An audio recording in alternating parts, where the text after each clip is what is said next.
सतगुरुदेव की जय। सर्वसंगत से प्रार्थना है, सत्संग प्रारंभ हो रहा है। कृपया सत्संग स्थल पर शांतिपूर्वक विराजमान होकर के श्रद्धा से सत्संग सुने। परमेश्वर की प्यारी आत्माओं से पुनर्निवेदन है, सत्संग प्रारंभ हो रहा है। कृपया सत्संग स्थल पर शांतिपूर्वक विराजमान होकर के श्रद्धा से सत्संग सुने। सत साहिब सतगुरुदेव की जय। बंदी छोड़ कबीर परमेश्वर जी की जय। बंदी छोड़ गरीबदास जी महाराज जी की जय।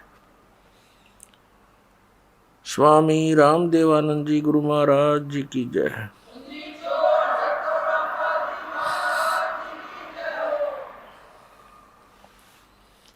गरीब नमो नमो सतपुरुष को नमस्कार गुरु की नहीं। सुर नर मुनि जन साधुआ संतों सर्वस्ती नहीं। सतगुरु साहिब संत सब दंडोतम प्रणाम। आगे पीछे मध हुए तिनको जा कुर्बान। नराकार निर्विषम काल जाल वैवंजनम निर्लेपम निज निर्गुणम अकल अनुपवेशुंदनम। सोहम सुरति समाप्तम सकल समाना नीरतल। उज्ज्वल हिरंबर हरदमम बेपरवा अथा है वार पार नहीं मध्यतम। ग्रीब जो सुमर सिद्ध होई गणनायक गलता ना करो अनुग्रह सोई पारस पद परवाना। आदि गणेश मनाऊं गणनायक देवन देवा। चरण कमल लो लाऊं आदंत करूं सेवा। परम शक्ति संगीतम रिद्धि सिद्धि दाता सोई। अवगत गुण अतीतम सत्य पुरुष निर्मोही।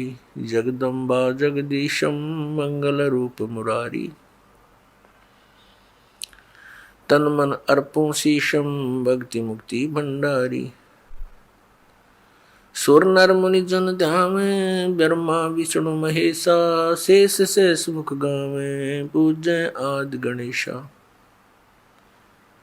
इंद्र कुबेर सरीखा वरुण धर्म राय ध्यावे। समृत जीवन जी का मन इच्छा फल पावे। 33 कोटि आधारा ध्यावे शेष 88। उतरे बहुजल पारा कटहे यम की फांसी। 33 कोटि आधारा ध्यावे शेष 88। उतरे बहुजल पारा कटहे यम की फांसी। परम पिता परमात्मा पूर्ण ब्रह्म सर्व सृष्टि रचनहार सबके मालिक कबीर परमेश्वर जी की असीम रजा से असीम कृपा से आप चंद पुण्यात्माएं परमात्मा की महिमा सुनने के लिए उपस्थित हुए।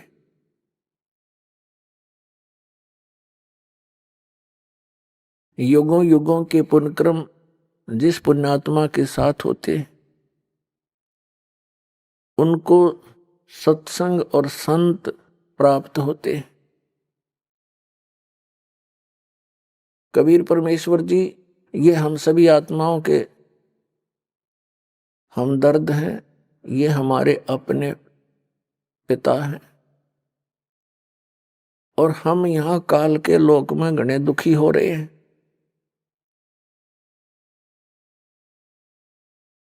वो हमें दुखी देखकर स्वयं भी बहुत परेशान रहते हैं कि अब इनको कैसे काल के जाल से निकालकर अपने लोक में ले चलूं, क्योंकि यहाँ के भगवान ने, यहाँ के स्वामी ने, इस ब्रह्म ने, काल ने, ज्योति निरंजन ने आप जी को पूर्ण रूप से अज्ञान से रंग रखा है। आपको ना भगवान का पता, ना अध्यात्म ज्ञान का पता, जिससे ये पता चलता है कि आप कौन हो ये यहाँ किस लिए जन्म और मर रहे हो? सारा जीवन संपत्ति इकट्ठी करने में सारा जीवन लगा देते हो, एक पल में आपकी मृत्यु हो जाती है, सब धरा धराया रह जाता है। ये के तो कोया बता, ये कोई जीवन है? हम इस सोच से जीते हैं कि हमारे बच्चे सुख से जी लेंगे, हम मकान बना चले, और बच्चों का क्या पता वो कितने दिन रहेंगे उस मकान में। तो इतनी बुद्धि हमारी काम ना करती। और यदि हम सोच भी लें तो फिर कोई विकल्प नहीं नजर आवा था कि इसका विकल्प क्या है। अब परमेश्वर ने इसका विकल्प आपके समक्ष खड़ा कर दिया। अब जितनी मेहनत और परिश्रम आप इस काल के जोड़ तोड़ में लगाया करते थे, उससे 20% भी इसमें लगा दोगे भगवान वाले में, तो भी आपका सदा का छुटकारा हो जाएगा जन्म और मरण से। आप सदा सुखी हो जाओगे, आपको यहां भी सुख मिलेगा। तो इसके ज्ञान होने से ही हम इस संसारिक कर्मों से उल्टे हटेंगे और भगवान की तरफ ज्यादा बढ़ेंगे। आपको यदि यहां भी थोड़ा बहुत जैसा यहाँ का सुख है वो चाहिए, तो भी आप जी ने कबीर परमात्मा की भक्ति ही करनी पड़ेगी।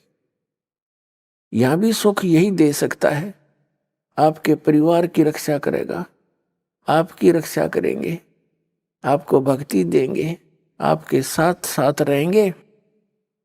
जो जन मेरी शरण है ताका हूं मैं दास, और गेल गेल लाग गया फिरूं जब तक धरती आकाश। जो बच्चा गौ की नजर में यूं साईं को संत, और भक्तों के पीछे फिरे वो भक्त वत्सल भगवंत। जब आप इसकी शरण में आ जाओगे, इस दास से उपदेश ले लोगे, उसी दिन से परमात्मा आपका हाथ पकड़ लेगा। और जैसे माता पिता अपने बच्चे की प्रत्येक सुविधा का ध्यान रखते हैं, ऐसे रखेगा।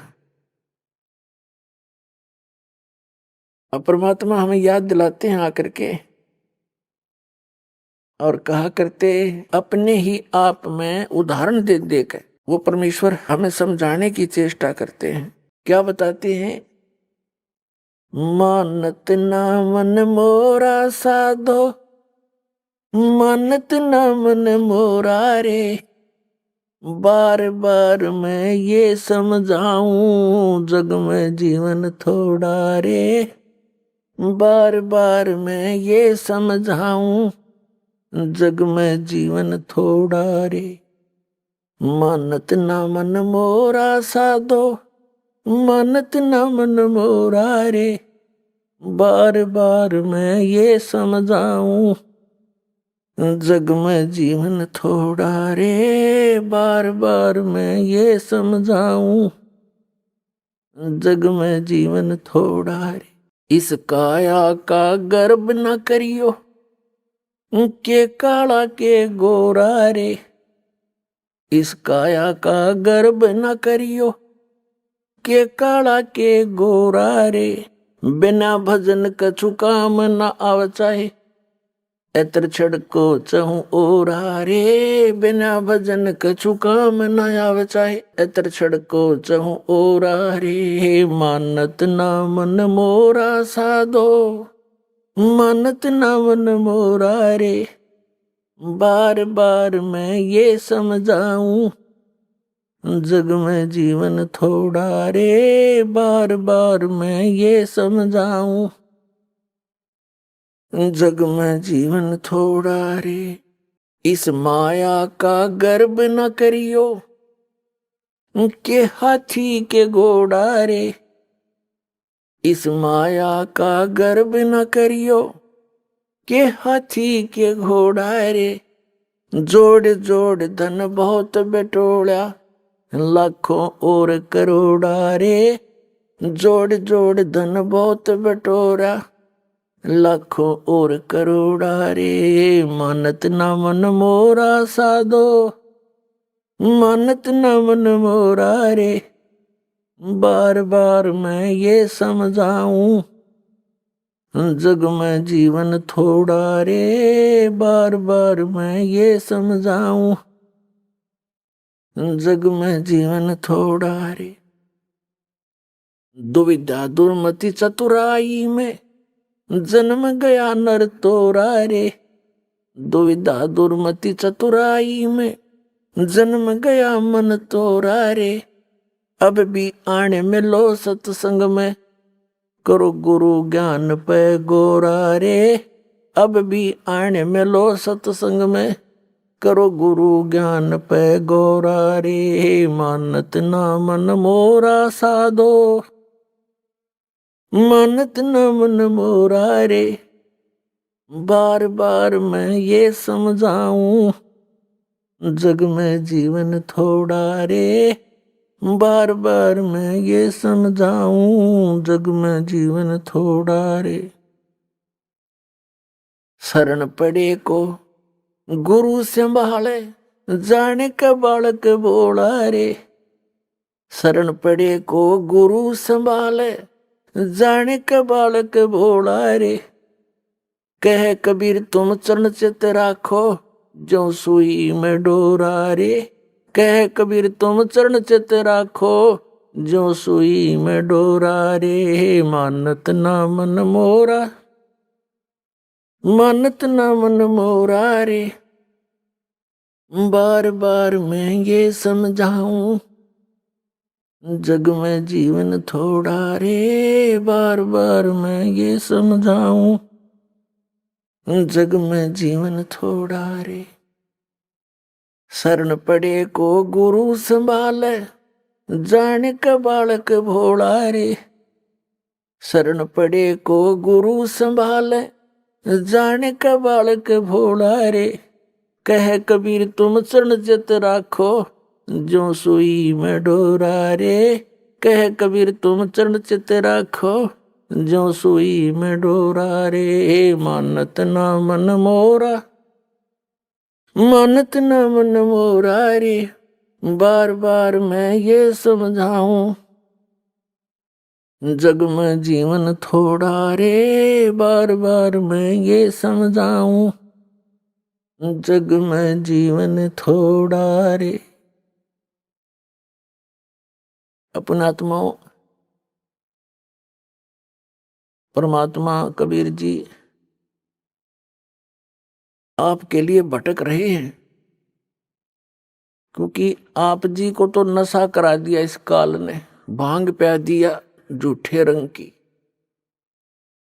या झूठे सुख की भांग पिला दी। और आप इसमें इतने मदहोश हो गए, राम भूल गए, अपना गांव भूल गए, कहां से तुम आए थे। और इसी व्यवस्था में ये जीवन है यहाँ पे जीव का। किसी का बेटा मर गया, किसी की बेटी मर गई, कोई डाका मार गया, कोई चोरी कर रहा है, किसी की टांग कट गई, कोई लट्ठम लट्ठा, कोई मुकदमेबाजी। कोई प्राणी चैन से नहीं है यहाँ। एक रंग से लेकर राजा तक भी जीव को सुख नहीं है। फिर क्या जीवन है ये? लेकिन ये आपकी पुनिशमेंट प्लेस है, यो आपकी सजा का स्थान है ये। और इसको आपने यहाँ फाइनल मान लिया, तो जब तक इस जेल से निकलने का कोई साधन नहीं प्राप्त था, तब तक तो व्यवस्था थी, अपनी मजबूरी थी। अब इस कैद से निकलने का अब ये तरीका बता दिया भगवान ने। इस परमेश्वर कबीर जी की शरण में आओ, इस दास के माध्यम से दीक्षा लो, और फिर परमात्मा आपका साथी होगा। कहते हैं कर लो गुरु वकील मुकदमा भारी है।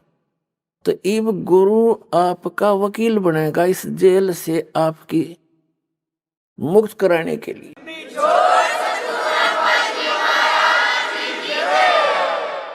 और वो धर्मराज के दरबार में, यानी यहाँ के न्यायाधीश के दरबार में जाकर आपकी वहां पर वकालत करेगा। उस धर्मराज को वो सारे विधान दिखावेगा कि ये है आपका विधान। श्रीमद् भगवत गीता अध्याय नंबर 18 के श्लोक नंबर 66 में कहा कि सर्वधर्मान परित्यज माम एकम शरणम वर्ज अहम तवा सर्व पापेभ्यो मोक्षामि मा शुच। इस दास के रूप में परमात्मा वहां खड़े मिलेंगे आपको त्रिकुटी के ऊपर, और वहां से फिर आपको साथ लेकर जाएंगे उस धर्मराज के दरबार में, न्यायाधीश के, चीफ जस्टिस के दरबार में। और वहां कहेंगे जी ये देखो आपका विधान है कि सर्वधर्मान परित्यज माम, आपका भगवान कह रहा है, आपका राजा कह रहा है, मेरे सतर की सब पूजाएं मुझे छोड़ दे और फिर उसकी शरण में जा। आप इसका अकाउंट लो, आपके सतर की जो साधना इसने की है उसको जमा करो, इसको बरी करो। जैसे परमात्मा के पाने का यानी इस जेल से छूटने का ये एक साधन है, एक तरीका है, एक प्रोसीजर है। ये प्रथम मंत्र आपको प्राप्त हो तब आपको यहां तक बरी कराएगा परमात्मा, आपके साथ चलेगा। जब आप मूल कमल में पहुंचोगे आपका जाप होगा।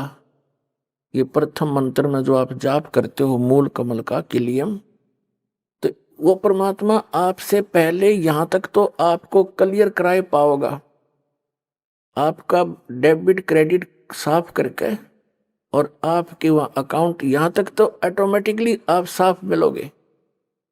फिर त्रिकुटी में जाकर बात बिगड़ती है।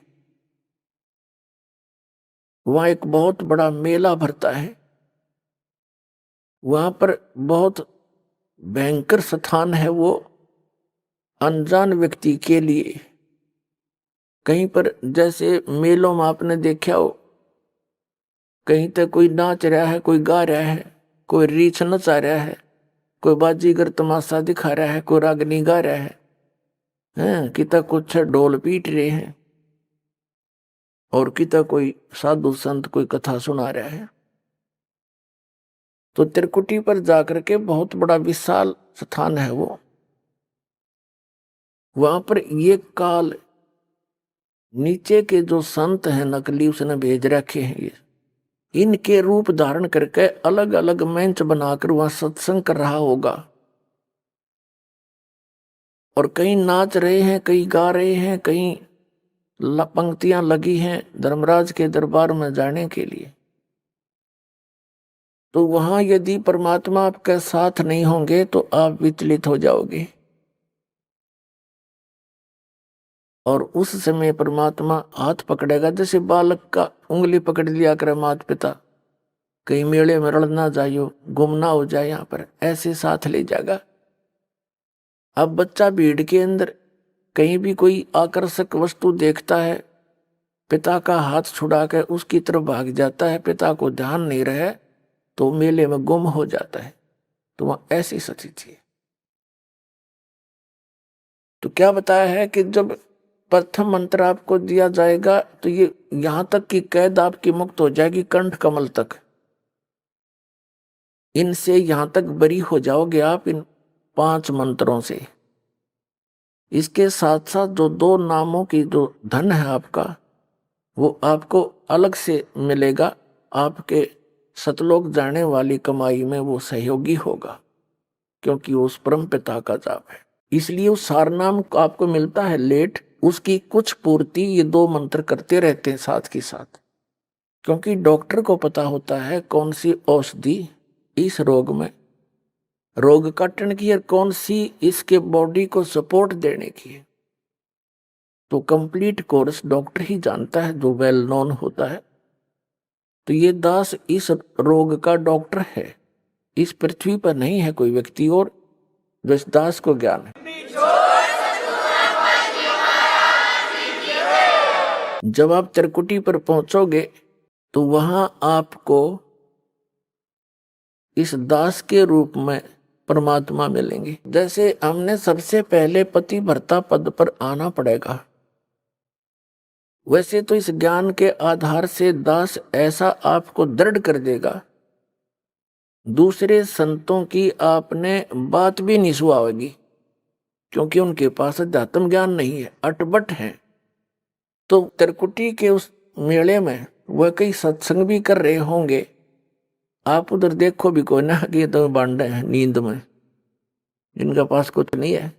ऐसी भावना जैसी आपकी यहाँ भावना है, जैसे विचार है, तो वहां ऐसा ही होगा जैसे स्वप्न में जैसे विचार हैं, जैसे आपकी क्रियाएं हैं, तो स्वप्न में भी वही कई बार क्रियावान हो जाती है, ऐसा वहां रहेगा। तो जैसे आप जी ने दास दिखाई देगा, आप दौड़े दौड़े जाओगे, गुरु जी वो खड़े, चलो चलो सारे और भी भाई बहन जो साथ होंगे सबको कहोगे चलो वो खड़े गुरु जी सामने, वहां देखो। जैसे अब आपका भाव बना है, वैसे तो स्वभाव है साथ श्रद्धालु का। ये नकली गुरु भी दिखाई देते हैं, उनके ऊपर भी ऐसे झूम जाते हैं। एक हीरो हीरोइन दिख जाती है तो वहां भी झूम जाते हैं। ये तो स्वभाव है इस मन का, इस जीव का। लेकिन अब इस स्वभाव को हमने सदुपयोग करना है, ठीक ठिकाने करना है इस भाव को। गलत ठिकाने से हम यही फंसे रह जाते हैं। तो फिर परमात्मा आपको इस 2 अक्षर के मंत्र का अकाउंट कराओगा वहां वकील बन के।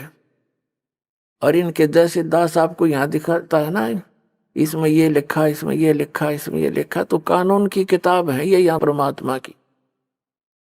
तो ये दास के रूप में भगवान उस न्यायाधीश को दिखाएगा, देखो आपका विधान है सर्वधर्मान परित्यज माम एकम शरणम व्रज। और आपका मंत्र है आपके यहाँ के भगवान का 8वें अध्याय के 13वें श्लोक में गीता जी में, ओम इति एकाक्षरम ब्रह्म व्यवहार माम अनुसमरण यह परियाति तन तन देह सयाति परमाम गति। ओम से मिलने वाली जो साधना है आपके ब्रह्म की, ये ओम मंत्र है। ये इसने जाप किया है, इसकी मजदूरी है, ये अपना का नोट करो। फिर ये 500 यज्ञ जो आप यहाँ करते हैं, इन 500 यज्ञ का अकाउंट भी इसी को देना होगा। वो सारे के सारे तैयार करके कागज तैयार रखेगा भगवान, उसके दरबार में जमा करा देगा। फिर कहेगा कि ये ओम नाम का जाप आपकी कमाई है, रुको बाकी इसका अकाउंट क्लियर करो। 2 मिनट में साफ मिलेगा आपका, क्योंकि गुरु आपको यहां से लेकर और सतलोक तक आपके साथ रहेगा, यानी परमात्मा रहेगा इस दास के रूप में। अब क्या बताते हैं कि इस काया का गर्भ न करियो, के काला के गोरा रे, और बिना वजन कुछ काम नहीं आवत है, इसके एतर छड़को चारों ओर आ रहे। यह तो माटी है, और इससे ये जीव निकलने के बाद इसको 2 दिन रख कर दिखा दो घर में, इसमें कीड़े चल पड़े।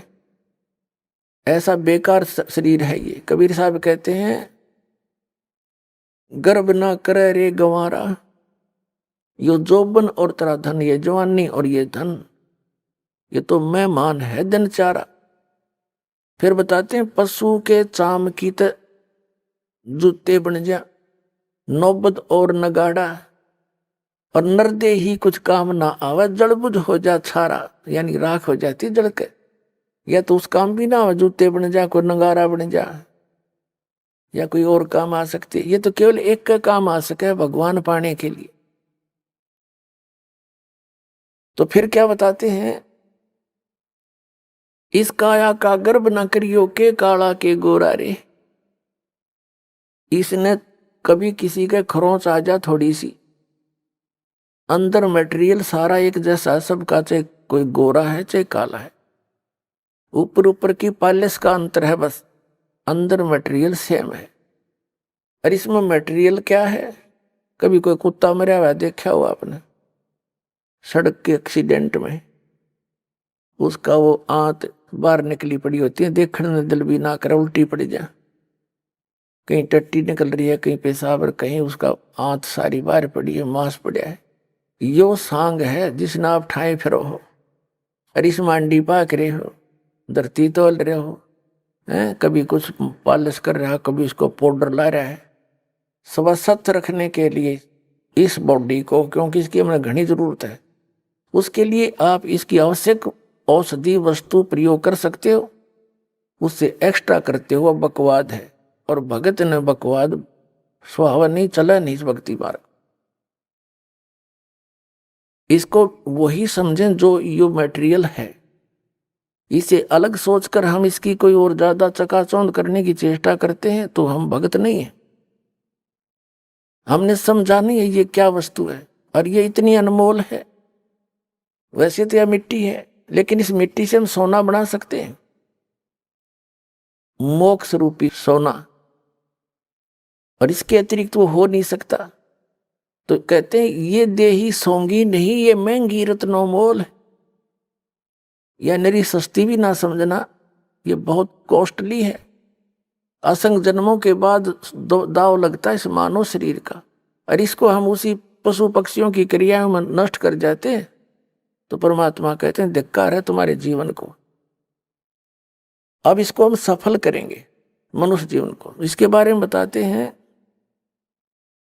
इस माया का गर्भ ना करियो के हाथी के घोड़ारे, और जोड़ जोड़ धन बहुत बिटोड़ा लाखों और करोड़ारे। कबीर साहब कहते हैं कि सर्व सोने की लंका थी वह रावण से रणधीरम, एक पलक में राज विराजी फिर जम के पड़े जजीरम। सारी सोने की लंका बनाए बैठा था कुबद्दी। सोने के जैसे हम गारा मिट्टी के ईंट बनाते हैं, ऐसे सोने की ईंटें बना के और सोने की गारा से उसको चढ़ा रखा था। और कहते हैं एक पलक में राज विराजी, राज से विहीन हो गया एक सेकंड में। और फिर यम के पड़े जंजीरम, काल के दूत ले गए उसे न जकड़ के। हमें ये दंत कथा सुनाया करते ये आचार्य और शंकराचार्य, हमारे धर्मगुरु, ये मंडलेश्वर संत। कहते हैं रावण की मुक्ति होगी, श्री राम के हाथों मर गया। कोई बात हुई है? इसे को दिन को मार दो, ऐसे जालिम व्यक्ति को फिर स्वर्ग मिलेगा, मुक्ति होया कर उसकी। फिर भक्ति की आवश्यकता क्या रहेगी? राम तो मर जाते सारे, फिर राम ने अपना परिवार ना मारा एक भी, जब सद मुक्ति होनी थी। तो ये बकवाद गड़ा करते, न ज्ञान था को नहीं, जनता को मूर्ख बनाकर अपने पीछे लगाए रखना इनका उद्देश्य था। अब बुद्धिमान हो, भक्ति करनी है तो विवेक से करो, न तो कोई फायदा नहीं डले डोन का। तो परमात्मा बताते हैं कि इस संसार की किस वस्तु की डिमांड करते हो आप? क्या मांगू कुछ स्थिर ना रहाई, और देखत नैन चला जग जाई। एक लख पूत सवा लख नाती, उस रावण का दीवान बाती। यदि आप भगवान से धन की डिमांड करते हो, उस रावण जितना धन तो आप मेरे ख्याल में 100 जन्म भी नहीं इकट्ठा कर सकते। और एक पुत्र ना है किसी के, वो पुत्र डिमांड करता रहता है, बस ये मरे जाए, वो पुत्र वाली डिमांड ना पूरी होती इसकी।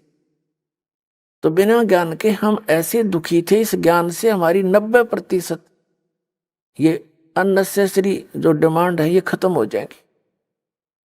और फिर भी आपको किसी चीज की आवश्यकता है तो भगवान दूर नहीं है, वो वस्तु देगा जो आपके भक्ति में बाधक ना हो। जैसे डॉक्टर है, डॉक्टर रोगी को वही चीज अलाउड करेगा खाने के लिए जो उसके रोग में सहयोगी हो, बाधक ना हो। तो डॉक्टर नहीं है, उसने नो क्या कुछ खा ले, बता कोई बात है? ब्लड प्रेशर का मरीज और उसने घी खवावे और वो घी खाना चाहता है और डॉक्टर कहे खा ले, तो डॉक्टर नहीं है, वो तो दुश्मन है उसका। तो हम आपको वो वस्तु कति अलाउड नहीं कराएंगे जो आपका जीवन नाश कर दे, यानी भक्ति नाश कर दे। आप भक्ति करियो चाहे ना करियो, ये कोई बालकों का काम नहीं है। ये मैं कोई डूम बाट नहीं, कोई मांगनियां खड़ियां नहीं, एक मैंने रोजी रोटी ना मिल रही थी। इस दास ने इस परमात्मा के प्रोसेस को, इसके सारे ज्ञान को बहुत गहराई से समझा है और तब इसके ऊपर कदम रखा है।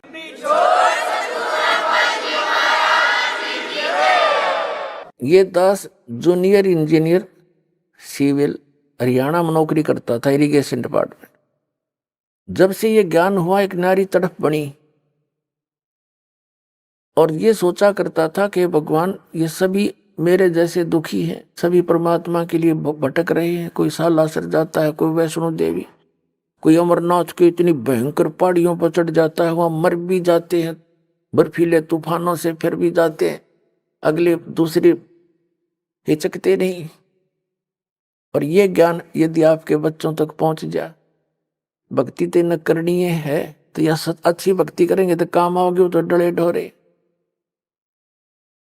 और कुछ फिर ये हुआ था कि असंग जन्म हो गया, हमने ये नौकरी करते हैं कि तो बालक पैदा करके न पालते पोसते, राजा भी बन दिए, परमात्मा का विधान बताता है, फिर गधे भी बन गए। तो ये सोचा था दास ने कि भगवान दया करे, उसका प्रचार करूं। जब तक आदेश नहीं था नाम का, तो भक्तों से मिलता था, अपने मित्रों से, रिश्तेदारों से, घर वालों से, सबको कहता कहवाता, और जो समझ जाता नाम दिलवाता था अपने पूज्य गुरुदेव जी से। फिर और मन में ये सोचा करता कि इस नौकरी ने छोड़ छाड़ के अपनी तो भक्ति करूं, इसमें तो सारा दिन सिर दर्द रहता है। लेकिन वो भी हमारी अपनी बालक वाली सोच थी।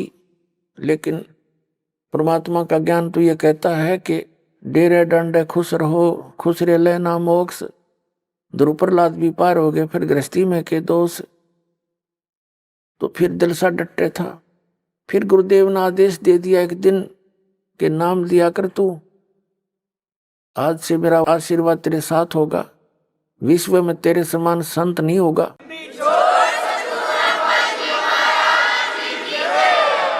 क्योंकि अपनी औकात से जीव खूब परिचित होता है, मानने चाहे ना मानने। मुझे अपनी स्थिति का पता था कि जितना वजन इन्होंने दास पर रख दिया इस योग्य नहीं है। फिर भी मेर है उनकी, गुरु मेर करें तो कागज हंस बना दे। तो उन्होंने कहा तेरे साथ रहूंगा, चिंता मत करना। सभी जितने उनके शिष्य थे सबसे कह दिया था कि आज के बाद मैं तुम्हारा गुरु नहीं हूं, आज से दोबारा इससे उपदेश ले लो और इसको गुरु बनाओ, इससे तुम्हारा मोक्ष होगा।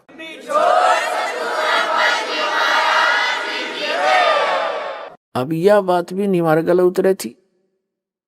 उन तो मौज है उनकी। कहने का भाव यह था कि उन्होंने अपना वजन तार दिया। परमात्मा के हंस थे वो खास, और सुनियोजित तरीके से इस बिचली पीढ़ी तक ये मूल धन लाना था हमने, और वो उनको उनके से द्वारा पार नहीं होने थे, ये पार इस दास के द्वारा होने थे। इसलिए उन्होंने अपना पल्ला झाड़ दिया और अपना वजन कति खत्म कर दिया। मैं तुम्हारा गुरु नहीं हूं, अब ये है वो गुरु जिसकी तुम्हें आवश्यकता है। छुड़ानी के अंदर उन्होंने स्पेशल ब्लॉक सबको सामने कह दिया था।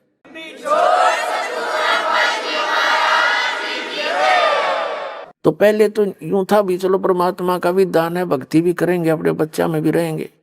फिर मन में उमंग उठी कि भगवान ही बाप के गुण गाऊंगा, आदेश दे दिया नौकरी भी छोड़ दूंगा।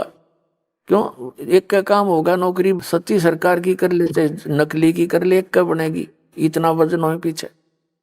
तो फिर ये पाठ सत्संग की अधिकता होगी। सन 1995 में दास ने सर्विस त्याग दी और खुशी मनाई थी कि मैं चलो असंग जन्म का झंझट था इब निमट गया, अपना भक्ति करूंगा, अच्छे भगत मिलेंगे, सब तो प्यार तरह करेंगे, ज्ञान सुनाया करूंगा। अब मैंने सोचा था कि अब मैं चैन से रहूंगा। अब इसमें देखा इस जितना झंझट कितना पाया कोई ना। साची को कबीर साहब कहे हैं, साची को और मारना है, भला करूं और बुरा बतावें। वो नए सिरे तो और संघर्ष शुरू हो गया। जिस भी गांव नगर में हमने जाकर सत्संग किए, 2-2, 3-3 दिन एक घर में पाठ करके हम सत्संग सुनाया करते थे। तो उस नगर के जो वो नकली संत 1-1, 2-2, 10-10, 20-20 सब गांव में बैठे हैं, उनको पता चले वो तो ब्रह्मा विष्णु महेश के बारे में ये कहता है, देवताओं की पूजा की भी मना करता है, ऐसा करता है। तो वो गांव गांव में शत्रु पैदा हो गए। तो हम नहीं उनको कुछ शत्रु मानते थे, लेकिन वो रोजी रोटी वाले हमें मानने लगे। ये जनता के हितैषी नहीं, और जिन्होंने भी परमार्थ की चेष्टा की है ये सदा आगे अड़ते रहे। जैसे ईसा मसीह जी ने सच्चाई कहने की चेष्टा की थी, करस करवा दिया इन दुष्ट लोगों ने। कबीर परमेश्वर जी ने सच्चाई की ढोल के डंके पे इन्होंने वो दुख दिए, इन नकली गुरुओं ने। कलेजा मुंह को आता, पर भगवान की जब लीला पड़ता है ये दास पड़ी नहीं जाती है। आपके लिए भटक रहे हो, और इस दास के लिए क्या हुआ आपको पता नहीं। दास तो खूब गहराई से निकला, या मेरे साथ जो भक्त रहे हैं उनको पता है कितने संघर्ष से ये ज्ञान ऊपर को आया है, लेकिन सारा कबीर साहब का ही रहा है।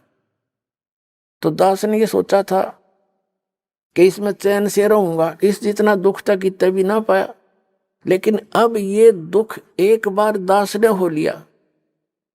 कुछ भगत हमारे साथ थे, उन्हें जेल तक जाना पड़ गया इस परमार्थ के लिए। इसी जेल तक 100 मिलो हमने, जो भगवान के बच्चे उभर जाए, जनता का कल्याण हो जाए।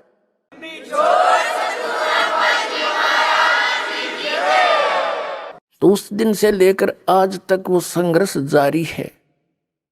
लेकिन अब परमात्मा की दया होगी कि परमात्मा के बच्चे इन प्रमाणों को देखकर अब इनका यो ज्ञान समझ में आ गया, न सो आ गया। पहले तो सुहा हुआ ही नहीं था, टीवी ऑन करें थे और ये सुनने को मिल जाए ब्रह्मा विष्णु महेश नासुआ ने टीवी बंद कर दे थे, 36 गाल दास ने दे थे।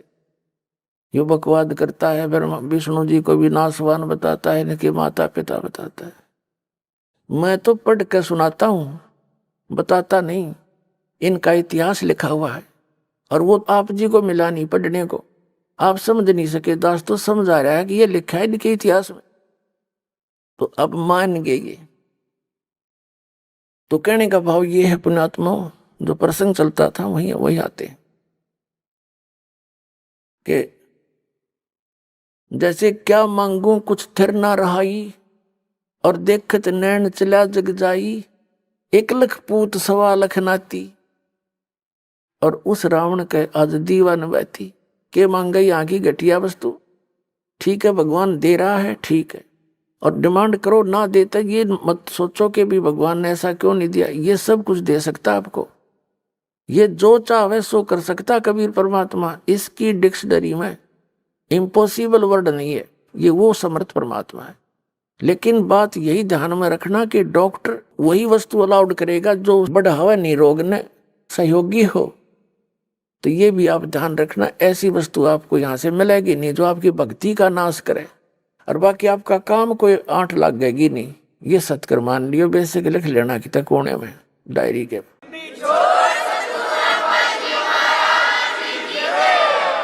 तो क्या बताते हैं कि दुविधा दुर्मति चतुराई में जन्म गया नर तोरा रे, और अब भी आन मिलो सत्संग में, और करो गुरु ज्ञान पे गौरा रे। यानी गौर करो, इसमें गड़े ध्यान से विचार करो जो गुरु जी ज्ञान बताते हैं। फिर बताते हैं कि शरण पड़े को गुरु संभाले, जान के बालक भोला रे, और कह कबीर तुम चरण चित राखो, ज्यों सुई में डोरा रे। जैसे सुई में धागा डाल देते हैं और नीचे गांठ लगा देते हैं, धागा उस सुई के लटकता रहता है, उसके ऐसे चिपटा रहता है, उसे दूर नहीं हो सकता, उसको साथ साथ ले जाएंगे, साथ लटकता जाएगा। कहते हैं शरण पड़े को गुरु संभाले, जान के बालक भोला रे। पुणात्मा जैसे जितने भी दास ने बहुत इतिहास दिखाए, नकली ऋषि में ऋषियों के संतों के, सभी का विधान है कि जो कर्म में भाग में लिखा है वो तो आपने भोगना ही पड़ेगा। भाग्य में जो लिखा है उसको प्रारब्ध कहते हैं, प्रारब्ध। अब प्रारब्ध में हमने जो दुख भोगने पड़ गए, फिर भक्ति की आवश्यकता क्या है? कौन करेगा भक्ति? 1-2 चोटी सी लाग जब आदमी फूक देगा ठाके सारी मूर्तियां नरुन फोटुआ ने, तो क्या कैसे भक्ति कर सकता है? दिल टूट जाता प्राणी का। भक्ति करने की उत्साह तभी बनता है जब आदमी आने वाली आपदा का पता लग जाता कि ऐसा होना था, और फिर एकदम परमात्मा उस बला को टाल देगा आपकी, और आपको महसूस भी होगा सचमुच आज शरण में ना होते थे, बिजली गिर गई थी। तो फिर दूनी रुचि बनेगी भक्ति में।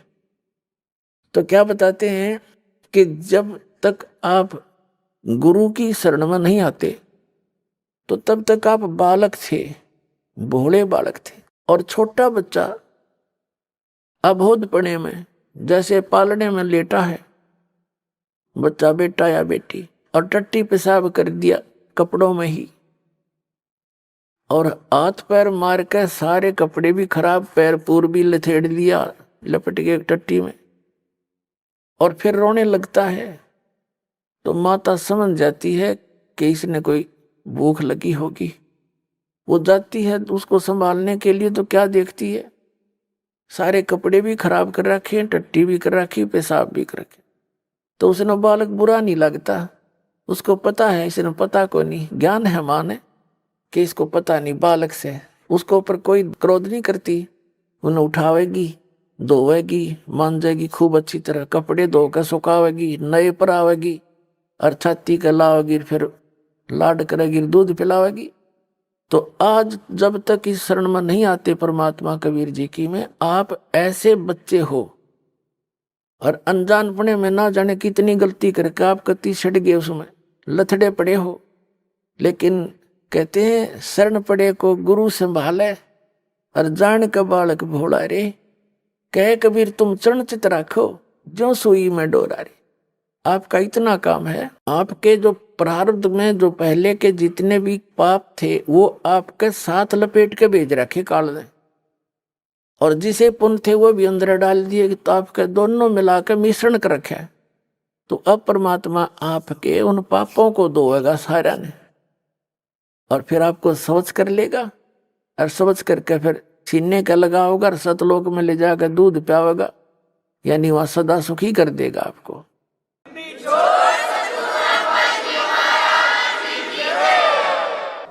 शरण पड़े को गुरु संभाल जान का बालक भोरा रे। कहे कबीर तुम शरण चित राखो। फिर आपका कर्तव्य बताया है कबीर साहब ने, आप भी अपने गुरु जी से ऐसा अभेद संबंध कर लो, मन में दोष नहीं आवे। जिस दिन आपके गुरु जी के प्रति कोई विकार आता है, यानी कोई कमजोरी झांकते हो गुरुदेव के अंदर, तो उस दिन आपका नाम खंडित हो जाता है। और काल यही चाहता है कि ये एक बार संत से इसका कनेक्शन कट जा, फिर यो कितना धक्के खाए जाइयो, कहीं तेरा लंबा चौड़ा विस्तार का क्षेत्र है इसका, तो फिर इसको यही उलझा कर मार देता है।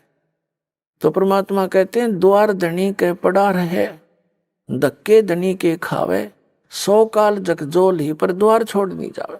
एक ये फाइनल फार्मूला है इस भक्ति मार्ग में।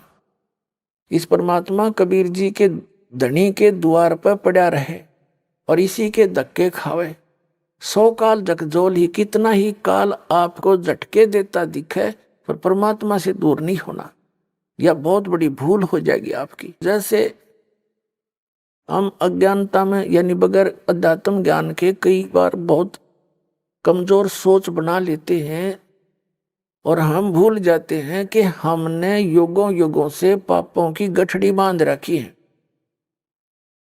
और उसके लिए परमात्मा कहते हैं धीरे धीरे रे मना, धीरे सब कुछ हो, माली सींचे 100 घड़ा तो समय आए फल हो।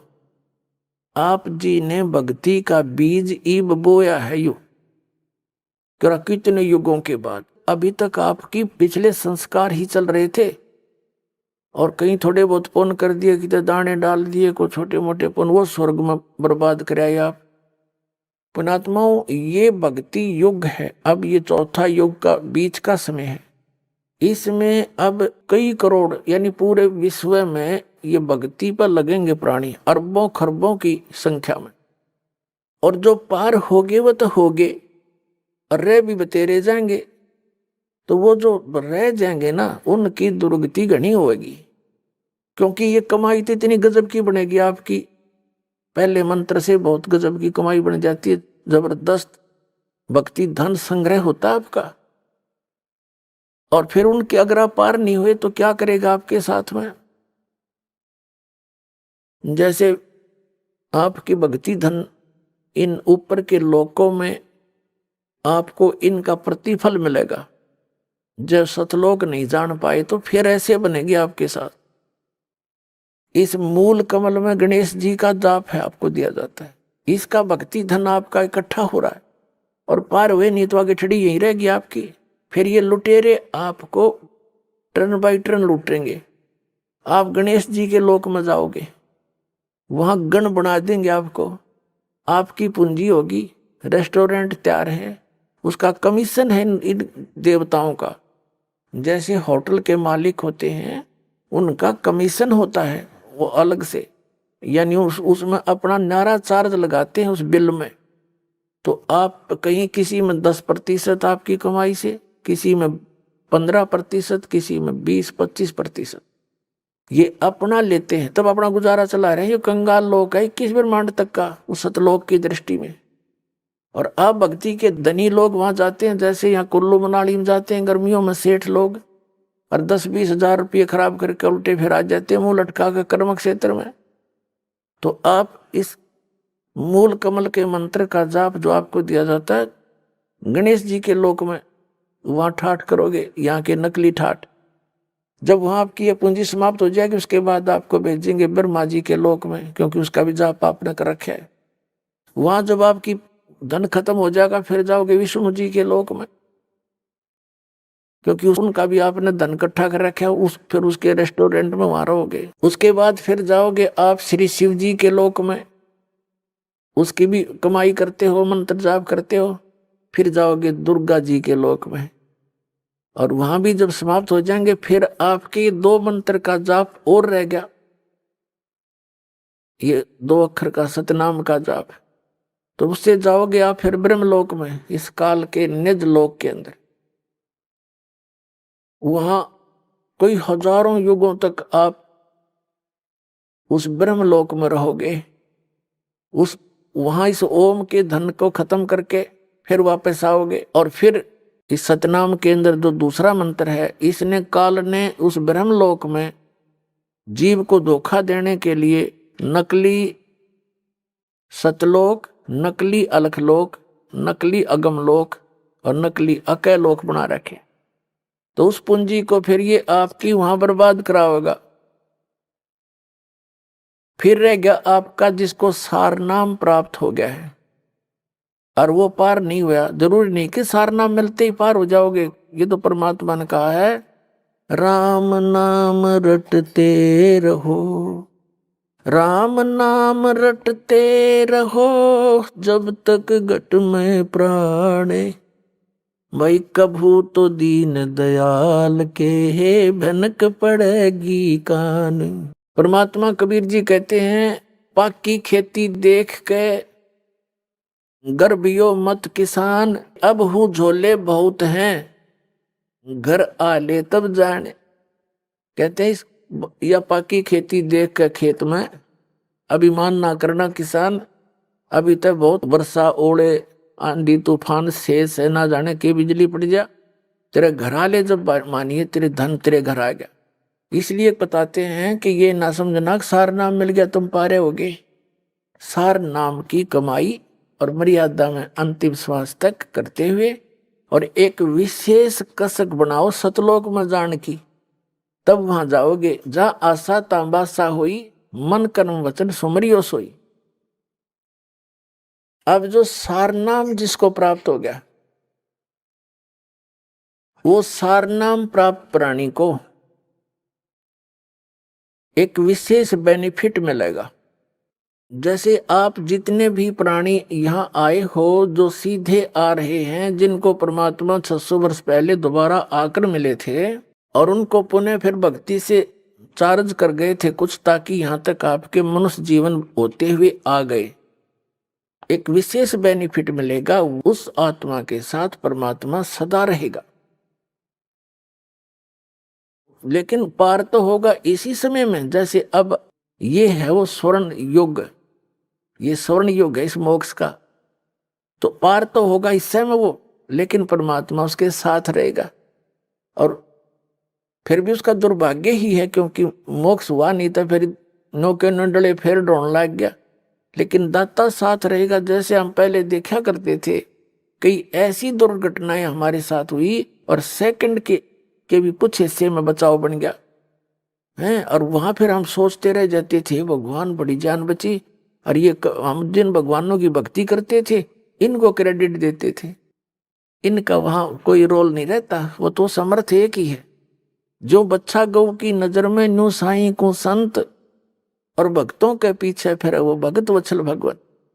तो कहने का भाव ये है कि जो अब पार हो गए तो धन्य भाग है उनके, और जो रह गए इस भक्ति युग में, यूं हजारों वर्ष चलेगा ये भक्ति मार्ग। ज्ञान एक रह जाएगा, समाधान भक्ति एक ही रह जाएगी। पूरे विश्व में एक रस हो जाएंगे तो भक्ति बहुत आसानी से बनेगी सबकी। फिर अब तो एक भक्त ने ये ज्ञान जाना है, समझा है, घर में विरोध शुरू हो जाता है। घर वाले आंख दिखाने लग जाए, नो के तू के पैदा हो गया, तने हमारी सारी मर्यादा तोड़ दी, तो कुछ भी पूजा नहीं करता, इन योर साधनाएं कुछ भी नहीं करता। तो इसलिए हमारी अभी भक्ति जो है झटकम पटकम चल रहे हैं, हम बस हंगासा कर रहे हैं। लेकिन ये हम चलते रहेंगे तो वो सेट हो जाएंगे, उनको मानना पड़ेगा। उनके साथ ऐसी घटनाएं घटेंगी और फिर यहाँ आते ही राहत मिलेगी तो वो आपके साथी हो जाएंगे। और फिर जब एक रस हो जाएंगे हम, जैसे कोई सिख धर्म में जन्मा है तो सारे ज्ञान से जितना उनको ज्ञान उससे परिचित, सब यस नो प्रॉब्लम। जैसे हिंदू धर्म में जन्मा है, जो कुछ भी उसके ज्ञान है, जो क्रियाएं सब कर रहे हैं, नो प्रॉब्लम। तो फिर ये सारा कुछ ज्ञान एक हो जाएगा, एक मर्यादा, एक साधना, एक ही परंपरा हो जाएगी, फिर नो प्रॉब्लम। फिर तक जितने सांस लोगे परमात्मा की तरफ ही होंगे। बहुत आसान मोक्ष है, सबसे आसान काम यहाँ से मुक्ति पाना है। जो आज तक पहाड़ बन रहा था, इस सीधे से इस मंत्रों से काम करते करते भक्ति करो, प्यार से रहो, सबको दुखी जानो, यहाँ सभी दुखी हैं, यहाँ सब लावारिस हैं, ये समझ लेना आप। लेकिन कद समझ में आओगी वो थोड़ा टाइम लगेगा। हम सब लावारिस हैं, हमारा वारिस सतलोक में है, और हम अपनी गलती करके इस काल का फंस गए। ये तो विलियन है, हर तरह से धोखा देकर हमसे सब क्रियाएं बाई फोर्स करवा रहा है। किसी भी कार्य को देख लो आप, संतानों उत्पत्ति बाई फोर्स कराता है, इतनी वासना पैदा कर देता, बलात्कारों तक कर जाते हैं दुष्ट लोग। तो कोई बात है या? और इसी कोई भी कार्य आप देख लो, सारा विवश करके करवाया जा रहा है। ये नहीं करोगे तो ऐसा नहीं होगा, ऐसा नहीं करोगे तो ऐसा नहीं होगा। और वो सतलोक है, जिस सुख की यहाँ खोज कर रहे हो वहां मिलेगा। जैसे यहाँ हमने कहाँ तक कोशिश कर ली, रिमोट लगा लिए टीवी चलाने के, अंगूठा नहीं, काम ना करना पड़े, मौज करें। लेकिन क्या एक रिमोट से काम खत्म हो गया? तो ये हमारी चेष्टा है कि हम काम थोड़ा करें, सुख गणा हो, धन गणा मिले, सुविधा सारी हो, और काम करना नहीं हो। हम बच्चों को इसलिए पढ़ाते हैं अच्छे अफसर बन जावे हैं, काम थोड़ा और धन गणा, और आराम से रहेंगे। आराम रूम तो उसने है नहीं, मुझे पता कितना आराम है नौकरी वाले ने, सारा दिन टेंशन में रहता है वो, जितना बड़ा अधिकारी बनता चला जाता है। पर हम तो गधे हो गए, इन दुखों ने सहन करने के आदि बन गए, सहन मस्ती मान रहे हैं। झूठे सुख को सुख है ये मान रहा मनमोद, ये सकल से बिना काल का कुछ मुख में कुछ गोद। तो कहने का भाव ये है कि जो सतलोक में सुख है, हम उसकी तलाश यहाँ कर रहे हैं। ये सुख साख तो किसी को है नहीं। तो प्रसंग चल रहा था, हम वहीं आते हैं कि परमात्मा हमारे लिए भटक रहे हैं। अब क्या बताते हैं कि इस ज्ञान के आधार से यहाँ कोई रह भी जाएगा, रह तो जाएंगे कुछ लास्ट से में, तो फिर क्या होगा? परमात्मा कहते हैं अभी जैसे इस भक्ति युग के दौरान और कोई नाम टूट गया किसी कारण से, उसने गलती कर दी। देखो दो प्रकार से विमुख होते हैं, एक तो गुरुद्रोही बन जाता है, उसको तो भगवान संभालता नहीं, उसको तो कई हजार युगों तक मनुष्य जीवन नहीं मिलेगा फिर। और जो वैसे गलती से कर जाता है, गफलत कर जाता है, भक्ति करता करता छोड़ दिया, तो उसने अपना काम बढ़ा लिया। फिर वो जाएगा, जैसे आपको बताया पहले गणेश जी के लोक में, वहां अपने जीवन पूंजी नाश करेगा भक्ति की। फिर जाएगा ब्रह्मा जी के लोक में, फिर विष्णु जी के लोक में, फिर शिव जी के लोक। तो यहाँ परमात्मा ने एक ऑप्शन और बताई है आपको, कहते हैं शिव मंडल ब्रह्मापुरी चाहे विष्णु लोक में हो, हमरे गुण भूल नहीं तो आन छुटाऊं तो। कितना रहम किया आपके ऊपर। कहते हैं यदि तू गलती से और बीच में गफलत कर गया, फिर पहुंच गया विष्णु लोक में, शिव के लोक में, कहते वहां तेरा फिर याद आ जा कि मैं तो गलत आ गया, ये तो पहले बताया करते गुरु जी, या तो मेरी पूंजी नाश होएगी, मेरा तो काम बिगड़ गया सारा। कहते वहां भी जो हृदय तो रोएगा ना तू, तुझे वहां से भी छुटवा लाऊंगा और पुनः मनुष्य जन्म दिवा के तुझे फिर से लाइन में ला दूंगा। इतने दयालु हम दी छोड़।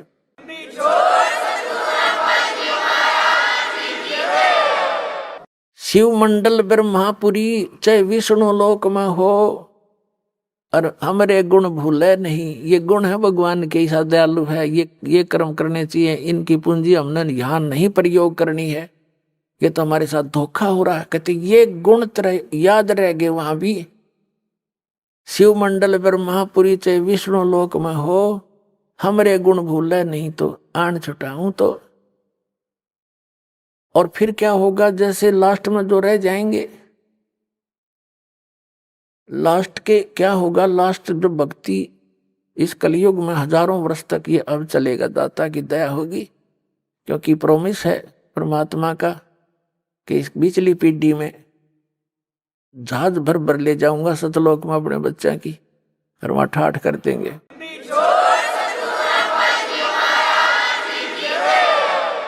और पिछले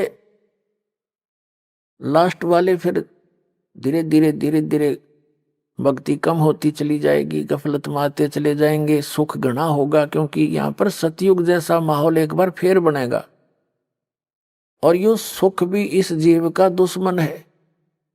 कबीर साहब कहते हैं कि सुख के माथे पत्थर पड़ो, जिसते नाम हृदय ते जावे, और बलिहारी व दुख के जो पल पल नाम रटावे। कबीर साहब कहते हैं, हमें उदाहरण देते हैं कि इस यहाँ के नकली सुख में अंधे ना होना। कबीर साहब कहते हैं, आग लगाए से सुख के, जिस तो भगवान ते दूर हो जावा। हे परमात्मा, ऐसा सुख ना दिए जिस तो आप ते दूर हो, और ऐसा दुख बनाए रखना जिससे आपकी याद बनी रहे। बलिहारी व दुख के जो पल पल नाम रटावे। तो इस प्रकार परमात्मा हमें अपने उदाहरण दे देकर समझाते हैं कि यहाँ क्या सुख की ज्यादा डिमांड करने की आवश्यकता नहीं है। जब सुख घना हो जाता है, यो जीव परमात्मा से दूर अवश्य होता है। आप देख लो कितना बड़ा सेठ हो, ठीक है, कभी महीने 6 महीने में किधर माथा टेक आया, 10,000 रुपये दे आया, बस इतनी सी रह जाती है इनकी। ऐसे मंत्री है, मुख्यमंत्री है, प्रधानमंत्री है, इन आस्था से है भगवान की, पर भक्ति नहीं कर सकते ये। ठीक है कि माथा टेक आए हैं फॉर्मेलिटी सी, क्योंकि जीव है भगवान के लिए तो रह ही नहीं सकता। अगर इस मार्ग पर उनको लगाना चाहो, आज नेड़े भी ना हो, उन्हें तो बकवाद चाहिए। अच्छी बढ़िया बढ़िया कोठी, लंबी कार, सामने घुटी छुट्टी, कल्बा में बकवाद करनी, तो ये छोड़नी पड़े तो वो छोड़ नहीं सकेंगे। वो जब छोड़ेंगे जब गधे बन लेंगे फिर को मार छुटवा होगा उनकी सारी। अपने आत्माओं जो प्रसंग चल रहा है वहीं आते हैं। अब क्या बताते हैं, जैसे प्रसंग ये चला है कि आप जी इस परमात्मा के शरण में आए हो, और आप कुछ धर्म पुण्य भी करते हो, क्योंकि हर तरह से ज्ञान दिया जाता है। और आप ये सोचते हो कि भी कई बार ऐसा सोच लेते हैं कि मैंने जो है ना नाम लिए भी इतने दिन हो गए, सतनाम भी मिल गया, पाठ भी करा दिया, ज्योति भी चढ़ा दी, और फिर भी कोई ना कोई आंट अडांस, यानी कोई ठीक होगी एकाधी तो हमारे कर्म की कोई इनको बनी ही रहती है, इतने पाप हमारे इकट्ठे। तो वो ये सोचे, कई तो ऐसे पता लगा जब अब तो इतना ध्यान नहीं रहता दास को, क्योंकि संगत ज्यादा होगी, भगवान के बच्चे बहुत हो गए। पहले 100-200 भगत थे शुरू में, और उनको इतने सुख दिए परमात्मा ने, अपने मुंह से बताया करते, उनकी जीभ का जुबान का थूक सूख जाता था सुख बताते बताते। और फिर वो आना ही छोड़ जाते, उनसे पूछा करता अन्य से, वो नहीं आए क्या हुआ। वो जाकर पता करते, आपको याद कर रहे थे गुरु जी, आप आए नहीं सत्संग में। तो वो क्या कहते थे कि हमने तो यह चीज मांगी थी एक, वो हमने मिली नहीं। अब परमात्मा कहते हैं, और साथ में ये उलाना दे, हमने पाठ भी करा लिया, 1 साल हो गया, नाम भी ले रखा था, ये ऐसे ऐसे हमारे साथ ऐसे हो गया। तो उनको फिर भगत समझाया करते थे कि आपको ये सुख भी हुए थे। कहा ये तो हुए थे पर यूं तो ना होया, और तो हुए थे पर एक ना होया। अब कहने का भाव ये पुण्यात्माओं, ये भी ज्ञान की कमी के कारण मार खा जी। तो दास की चेष्टा ये रहती है कि आपको अध्यात्म ये संपूर्ण ज्ञान करवाऊं, और संपूर्ण ज्ञान हुए बिना आप भक्ति नहीं कर सकते। कबीर साहब कहते हैं ज्ञान संपूर्ण होया नहीं और अर्धा नहीं छदावे, और देखा देखी भक्ति का यो रंग नहीं चढ़ ठहरावे। तो जब तक आपके हृदय में जख्म नहीं हो जाएगा कि स्थान के अतिरिक्त कितने ठिकाना नहीं है, ऐसा भगवान नहीं, ऐसा ज्ञान नहीं, और यहाँ भी कोई थोड़ी बहुत ठूठा है तो यह होने दे फिर इसने। इसका कारण क्या है कि जैसे इस तरह के अनजान व्यक्ति कह ही देते हैं, ये भी कर दिया जी, ऐसा हो गया जी, ऐसा नहीं हुआ मुझे। तो विचार करने की बात है। सर्दी के अंदर, सर्दियों के अंदर आप दिसंबर जनवरी के महीने में आपने स्वेटर पहन रखी है, जर्सी पहन रखी है, और फिर भी सर्दी लग रही है आपको, तो उसका क्या विकल्प है? क्या समझदार व्यक्ति होगा, क्या वो उस जर्सी ने भी उतार कर धर देगा? अगर मुझे ठंड अब भी लग रही है, मैंने जर्सी भी पहन रखी है। इस नाम को छोड़ना, इससे दूर होना, इस बहाने कि इतना कुछ कर दिया, थोड़ा वो फिर भी काम नहीं बन पा रहा, यानी कुछ हानि है। तो पुण्यात्माओं, जितना वो जर्सी का काम था, इतना प्रोटेक्शन हुआ आपका कर रही थी, अरे इसने उतार देगा तो नमूनिया होगा, होता किसान के समझदारी करोगे। यानी जितना भजन भक्ति सुमरण आपने किया है उतना प्रोटेक्शन आपको प्राप्त है। लेकिन सर्दी ज्यादा है, काना के हाथों के लग रही है, तो यह लागण दे, या आपका नमूनिया नहीं कर सकती जब जर्सी ना उतारोगे तो, और ये चली जाएगी तो महीने 2 महीने में। तो कहने का भाव ये है, जितनी भक्ति धर्म धन दान आप कर रहे हो, ये उतना ही आपका प्रोटेक्शन होता जा रहा है। और थोड़ी बहुत सर्दी, यानी पाप कर्मों की सर्दी घनी है आपकी, और थोड़ी बहुत की तो कान कून का लगे है तो लागण दे इसने, इससे बचाव बहुत है। जब जर्सी तार दी तो नमूनिया होगा, मरेगा जल्दी, काम बनेगा। तो उसका प्रोटेक्शन क्या है? मान लीजिए जर्सी से भी सर्दी लग रही है तो कंबल ओढ़ ले, और यानी प्रोटेक्शन है बढ़ा इसका। यानी धर्म करते करते, भजन करते करते भी आपके ऊपर कुछ ऐसी वस्तु फिर भी थोड़ी बहुत लगती है आपको सर्दी कर्मा की, तो उसका प्रोटेक्शन कर, भक्ति है बढ़ा, धर्म बढ़ा। और द्वार धनी के पड़ा रहे, धक्के धनी के खावे, 100 काल जगजोली पर द्वार छोड़ नहीं दो। ये है इसका एक सीधा सा फार्मूला, इसने अपना के रखियो। ये आपको जो है कि वो इंस्ट्रक्शन दी जाती है सत्संग में, कहीं मार ना खा जाओ। तो इस प्रकार आप सोच विचार से चलोगे। कैसे? जैसे गीता अध्याय नंबर 7 के श्लोक नंबर 29 में क्या बताया है कि जरा मरण मोक्षाय माम आश्रित यतंती ये ते ब्रह्म तत्व विदु कृष्णम अध्यात्म कर्म च अखिलम। इसका सीधा सा अर्थ है कि जो प्राणी, जो साधक मेरे इस ज्ञान का आश्रय करके कि तत्वदर्शी संतों की खोज कर अर्जुन, चौथे अध्याय के 34वें श्लोक में कहा है, और तत्व ज्ञान भी बता दिया चौथे अध्याय के 32वें श्लोक में कि उस सच्चिदानंद घन ब्रह्म के द्वारा अपने मुख से बोली गई जो वाणी है अध्यात्म मार्ग की, वो तत्व ज्ञान है। उसको उसमें विस्तार के साथ सब धार्मिक यज्ञों की, अनुष्ठानों की जानकारी दी गई है, वो तत्व ज्ञान है। चौथे अध्याय के 34वें श्लोक में कहा कि उस तत्व ज्ञान को तू तत्वदर्शी संतों के पास जाकर समझ। उनको दंडवत प्रणाम करने से, यानी आधीनी, सबसे पहले आधीनी होती है भक्ति में।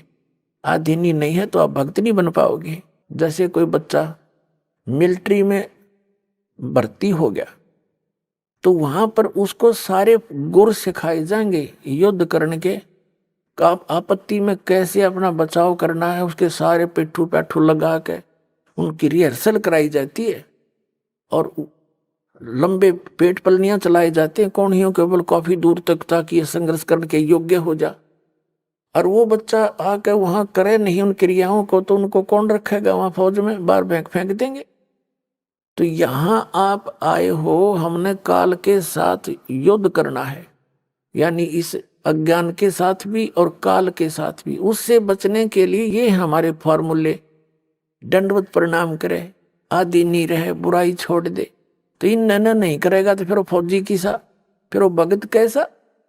तो आप जी को यहाँ रिहर्सल कराई जाती है। जब आप सतलोक जाओगे ना, यह काम आओगे आपके। अब आज जैसा भाव आपका इस दास के प्रति है, आपके शरीर छोड़ने के बाद भी वैसा ही रहेगा। स्वभाव तो अंतः सूक्ष्म शरीर में होता है, ये ऊपर का कवर कांचली यही रह जाएगी। जैसे सर्प कांचली छोड़ जाता है, ये तो ऐसी छोड़ जाओगे आप। अंदर है ओरिजिनल वस्तु, वो शरीर भी और है। उस शरीर को, जो इसके अंदर शरीर है, इस भक्ति से उसको चार्ज किया जाता है और फिर वो है आपका असली शरीर। कब तक? जब तक सतलोक नहीं जाओगे तो वो शरीर है आपका, वो काम देगा, उसमें भक्ति संग्रहित है। फिर जहां जहां हम जाते जाएंगे उसी स्तर के उस शरीर में, जैसे 10वें द्वार को पार करेंगे तो उसके बाद हमारा दूसरा शरीर ऊपर का एक कवर और उतर जाएगा। उसके बाद हम 11वें द्वार को पार करेंगे काल के लोक में, तो वहां एक शरीर का एक आवरण और उतर जाएगा। वो उस नीचे वाले में दूसरे मंत्र की चार्जिंग रहेगी। फिर हम उससे जाकर के 12वें द्वार को पार करेंगे, तब वो दूसरे मंत्र वाला जो कवर जिससे चार्ज है वो भी वहां भक्ति वहीं रह जाएगी। फिर केवल तीसरे नाम वाला ही वो आत्मा के साथ जागा और सतलोक में जाकर आपको तुरंत उसके ऊपर अन्य शरीर एट इट इज फिट हो जाएगा, जो वहां के हंसों का होता है।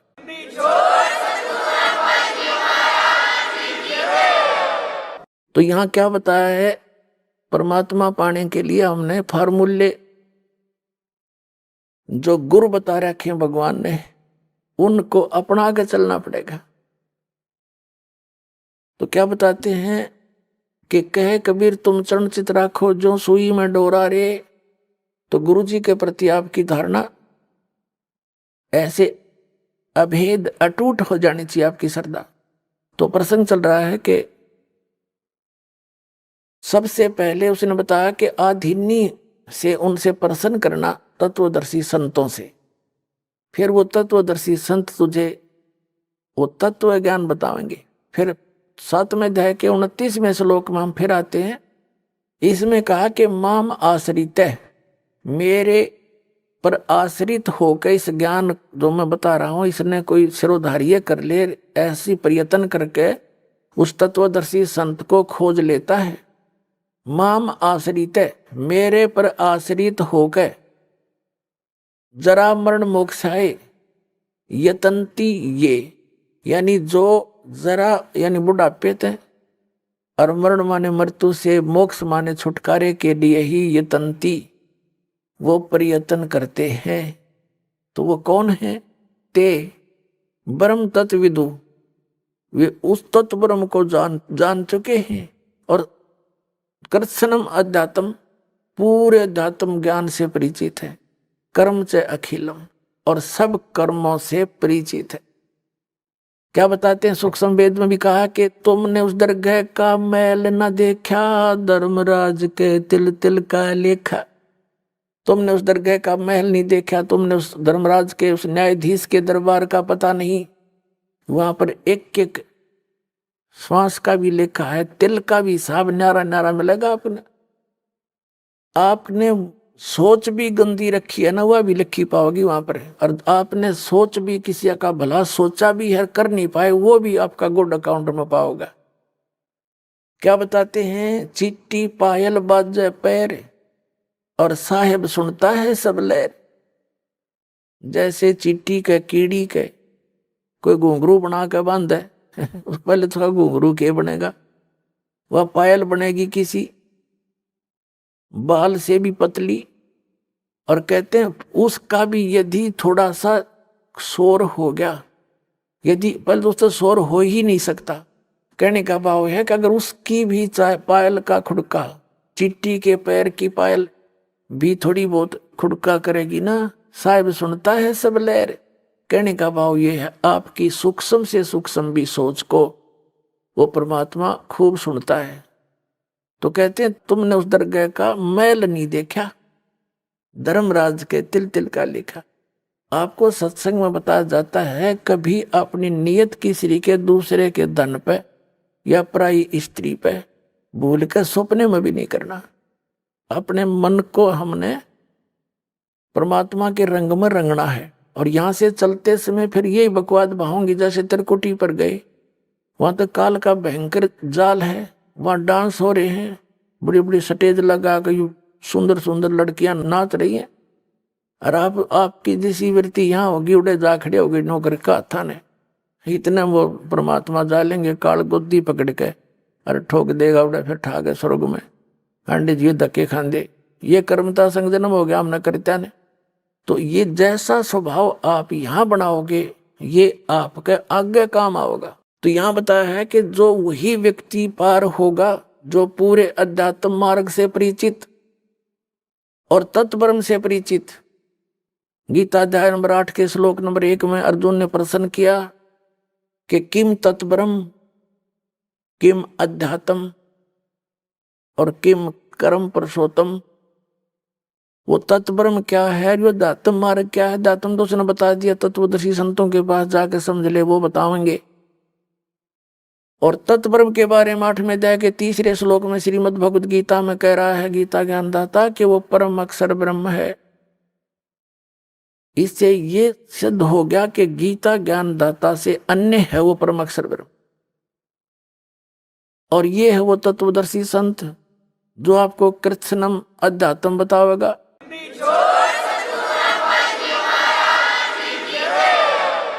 कबीर साहब कहते हैं मां मुंडो उस गुरु की जिसते संशय ना जा। कहते धिक्कार ऐसे गुरु से जिसका आपका शंका निवारण नहीं होता और आपका जीवन नाश हो जाता है। तो क्या बताया है इसमें कि जो कबीर साहब कहते हैं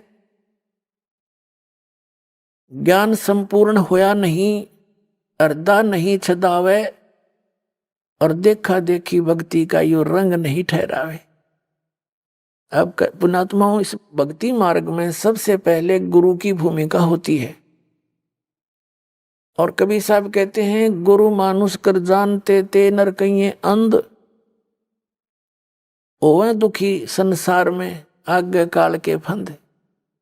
गुरु को मानुष जोग ने और कर चरणामृत को पान, ते नर नरक में जावेंगे योग योग हो समान। यानी गुरु जी को आपने एज ए गॉड ट्रीट करना है।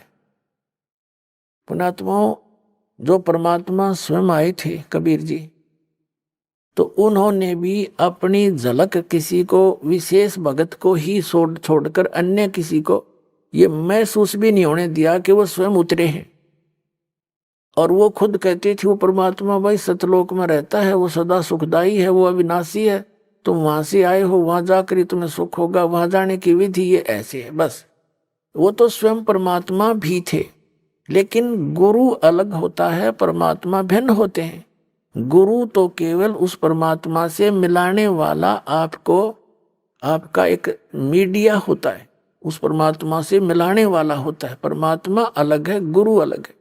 लेकिन गुरु उस परमात्मा का कृपा पात्र होता है।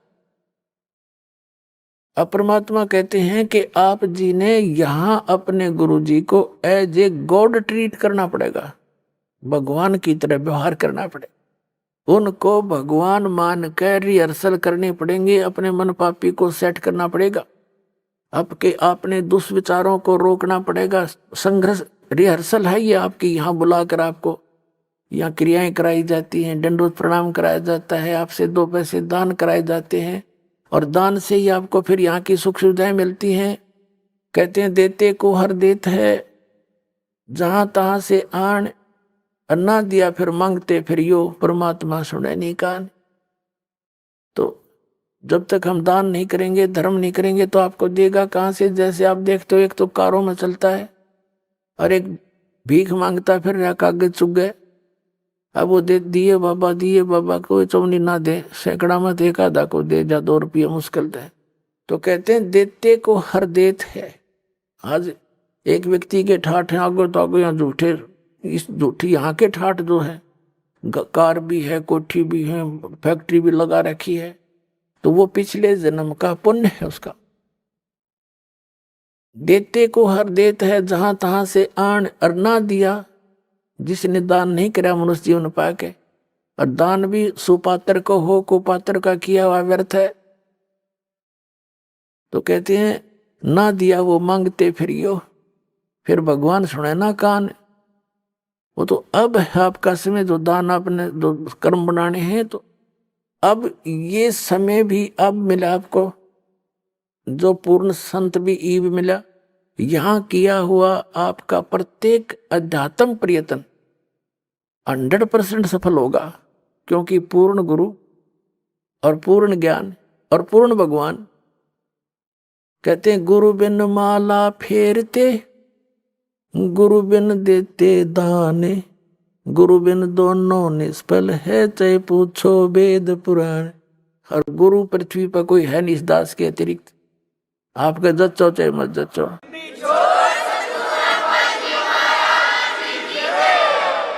आपको यकीन हो या ना हो, ये सच्ची बात समझ लेना। बुद्धिमानों को तो यकीन हो ही चुका होगा, ये सारे दिखा दिए किसे गुरु थे। जिसको अध्यात्म ज्ञान नहीं वो टीचर किसा, जिसको अपने सिलेबस का ज्ञान नहीं वो अध्यापक कहाँ का। तो ये गुरु नहीं थे, इनके द्वारा इनको आधार मान के की हुए आध्यात्मिक क्रियाएं आपकी यूजलेस, क्योंकि वो शास्त्र विधि को त्याग कर मनमाना आचरण। तो शास्त्र अनुकूल साधना और अधिकारी इस दास को बनाया है। और अब चाहे पूरा विश्व आके नाम ले लो, सारे पार हो जाएंगे, क्योंकि शब्द बहुत जबरदस्त शक्ति होती है। दास ने नाम दे दिया, आपने भक्ति करनी, मर्यादा में रहना, पार हो जाओगे। उसके लिए क्या बताते हैं, गुरु मानुष कर जानते ते नर कहिए अंध, ओए दुखी संसार में आग काल के फंद। जैसे इस दास के स्थान पर परमात्मा होते तो कैसे व्यवहार करते आप तो खैर आप ही जानो, लेकिन दास को पता है मैं क्या करता है। जब भी उनके सामने आता, आंखों में आंसू होते और उसके चेहरे की तरफ देखते रहते। अब उसके सामने ठीक है, अब तो हम as a Guru he deal करेंगे, अपना दुख भी रोवांगे। कहते हैं जय इब क सतगुरु मिले, जय इब कै सतगुरु मिले, सब दुख आखूं रो, चरणों ऊपर शीस धरूं, कहूं जो कहनी हो। तो कहने का भाव ये है कि जैसे गुरु जी के सामने आप भगवान के पास जाते हो, और आपसे गुरु जी क्या कहेगा कि भाई शराब नहीं पीना, चोरी नहीं करना, मर्यादा भंग मत करना, मर्यादा में रहना, भक्ति करना। और आप मेरे सामने आकर के झूठ बोल दोगे किसी भी पॉइंट के, भगवान के सामने आप जाते हो, झूठ बोल सकते हो? दास का तो कलेजा फट जा झूठ बोलती आना। तुम अपने आप सोच लो ना, आप किस व्यवहार करोगे मेरे साथ। जो इस दास के साथ आपका व्यवहार होगा वो भगवान के साथ माना जाएगा। दास भगवान नहीं है, लेकिन कबीर साहब कहते हैं गुरु को भगवान मानना पड़ेगा आपने। जैसे गणित के ऋण का एक प्रश्न होता है, उस प्रश्न को हल करने के लिए मूलधन ज्ञात करना होता है। वो मूलधन करोड़ों की संख्या में होता है, लेकिन वो मूलधन अज्ञात होता है। उस अज्ञात मूलधन, करोड़ों के मूलधन को प्राप्त करने के लिए, जानने के लिए, पाने के लिए मानना पड़ता है मूलधन 100 रुपये। वो 100 रुपये मूलधन नहीं होता, लेकिन उसको सपोज करे बिना वो मूलधन मिले नहीं जिसके लिए प्रयत्न हम करेंगे। तो हमारा मूलधन है कबीर साहब, लेकिन उस कबीर साहब को पाने के लिए आपने मानना पड़ेगा, मान लीजिए रामपाल कबीर साहब एज ए ट्रीट नो करना पड़ेगा।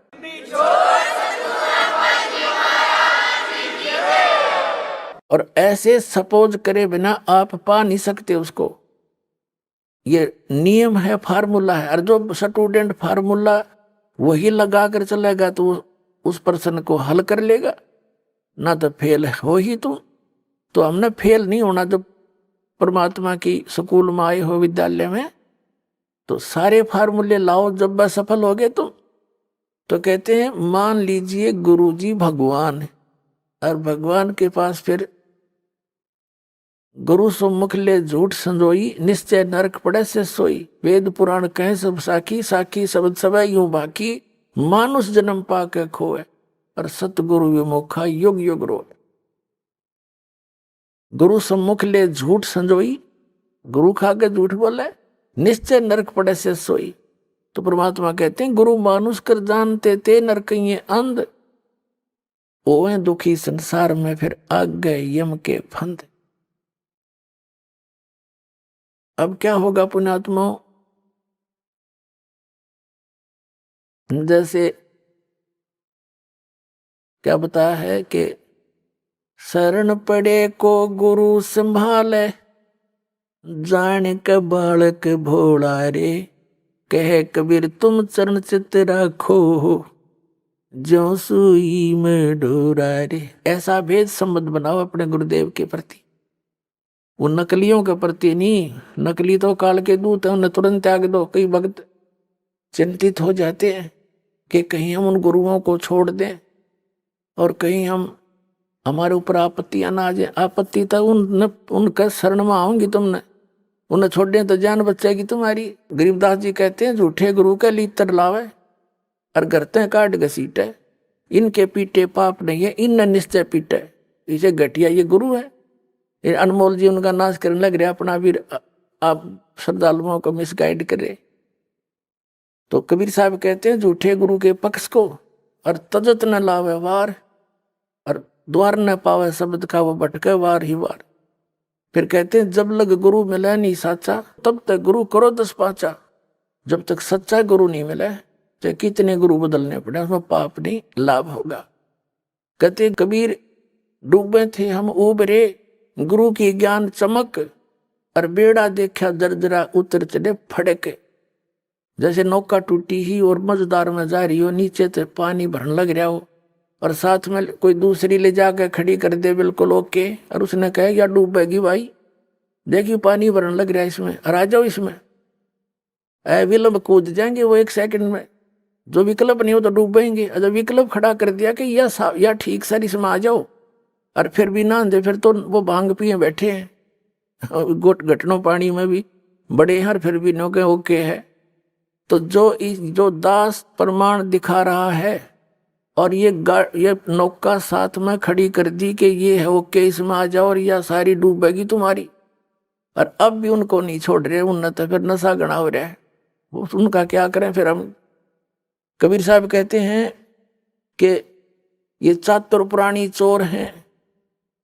इतना ज्ञान दास ने बता दिया, और उनकी दाख उनने तो कुछ ध्यान देना चाहिए। जो संत गुरु पद पर बैठे हैं, तुम क्या करने जा रहे हो? तुम्हारा ज्ञान फेल कर दिया। और फिर भी बोले आत्मा नहीं कहते भाई चलो वह भी आ जाए, उन्होंने भी कह दे भाई बिल्कुल ठीक है, नहीं तो गलत बताओ मेरे ज्ञान को। मैं बार बार कह रहा हूं ये गलत बताओ, गलत कह रहा हूं। और गलत नहीं कह रहा तो स्वीकार करो, इन छोड़ दो परमात्मा के बच्चों ने, क्यों दुश्मन बने बैठे हो तुम।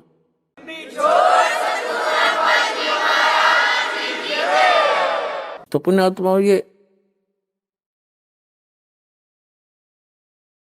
जो है जितने भी संत हैं, अब इनको सोचना पड़ेगा। विवश कर दूंगा, ऑनलाइन रखूंगा इन्हें जब तक ये हानि भर लेंगे।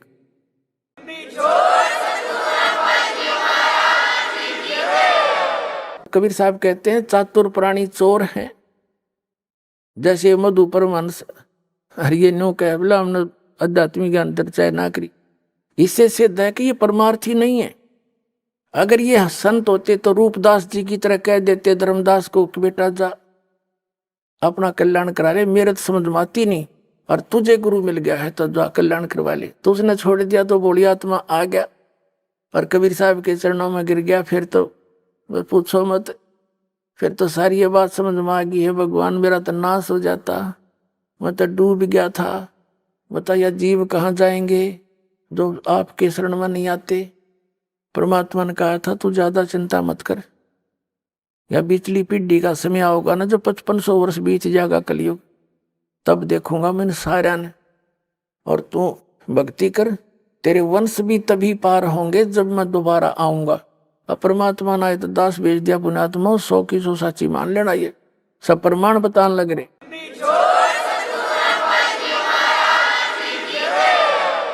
तो कबीर साहब कहते हैं चातुर प्राणी चोर हैं, मूड मुग्ध हैं ठोठ।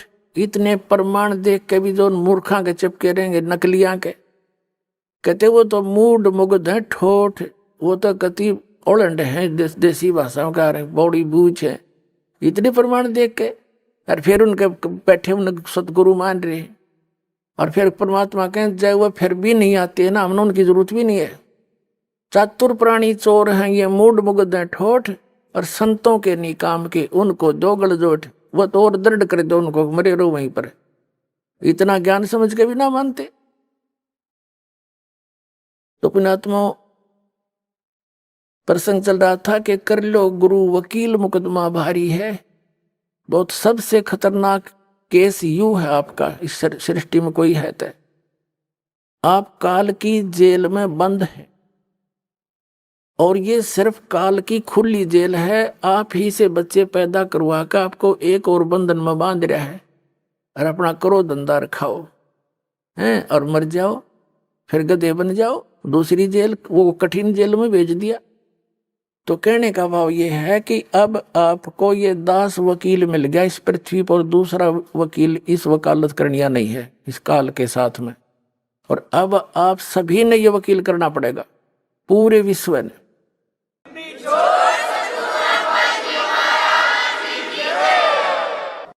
और उसके लिए क्या बताया है आप जी, जैसे बताई दिया कि प्रथम मंत्र जो आपका जाप है आपके इन सभी कमलों के से बरी कराएगा आपको।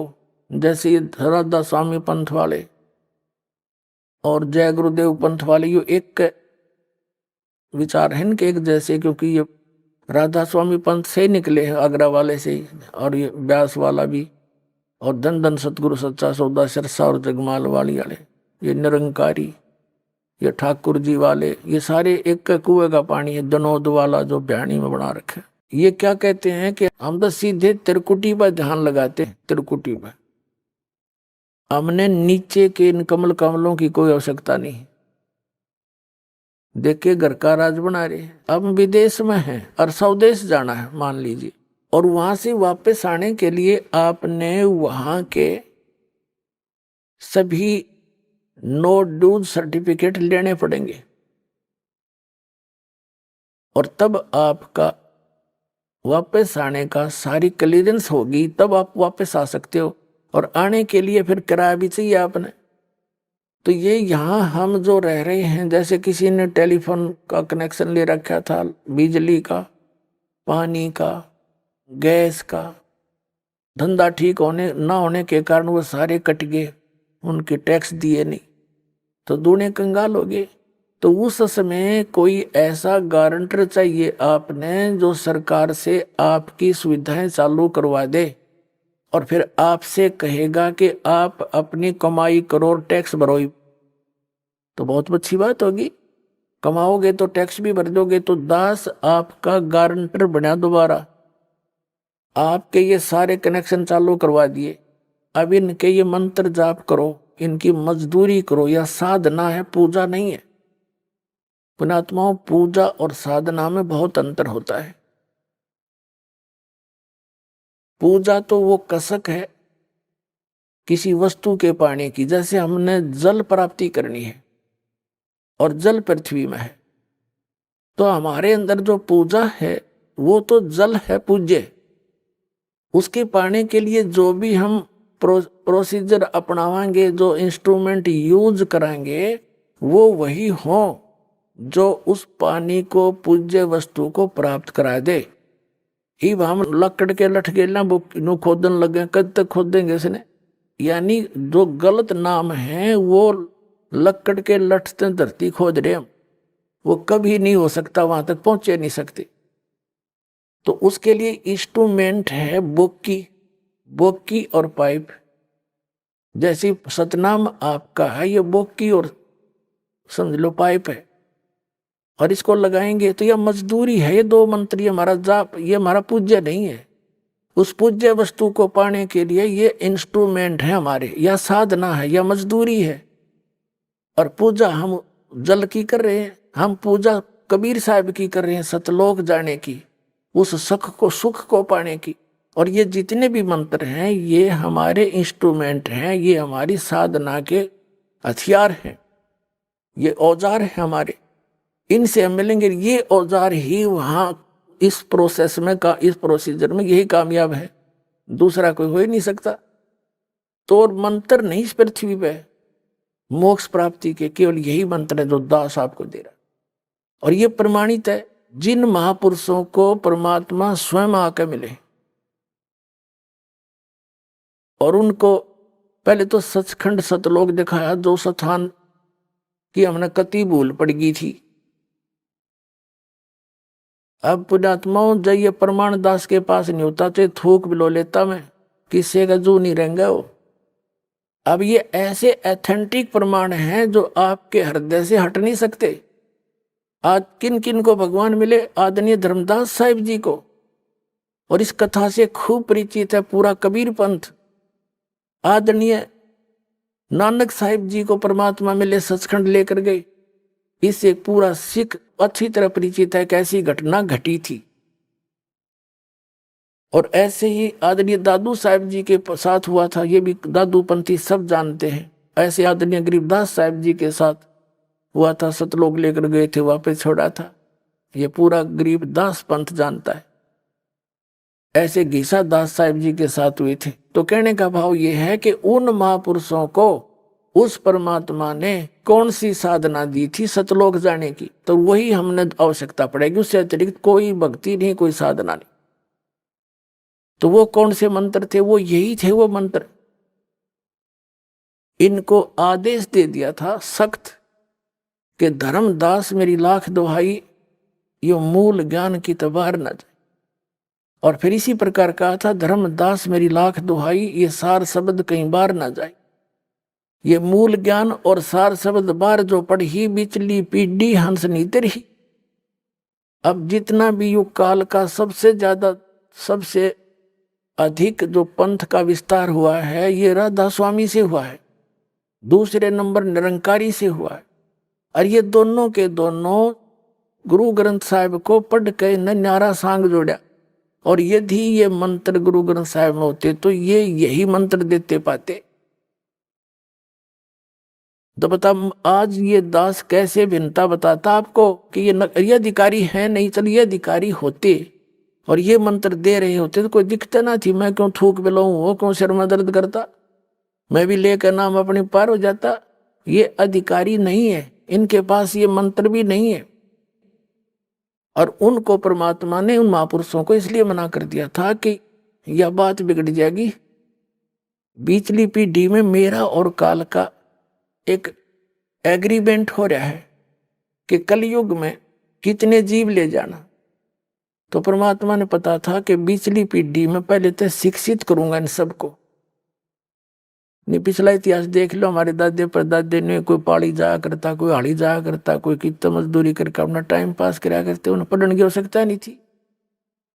अब हमने पढ़ाई को एक प्रथम मान लिया सिर्फ रोजी रोटी के लिए। हमने तो इसलिए स्पीड खींची थी, हरिबिया काम आओगी उस दूसरी जगह, या शिक्षा परमात्मा के पहचानने के लिए। ये कंप्यूटर बना दिए, इंटरनेट बनवा दिए, ये कबीर गॉड गिवन माइंड है, ये उस परमात्मा ने दी है बुद्धि, ना काल बुद्धि दे।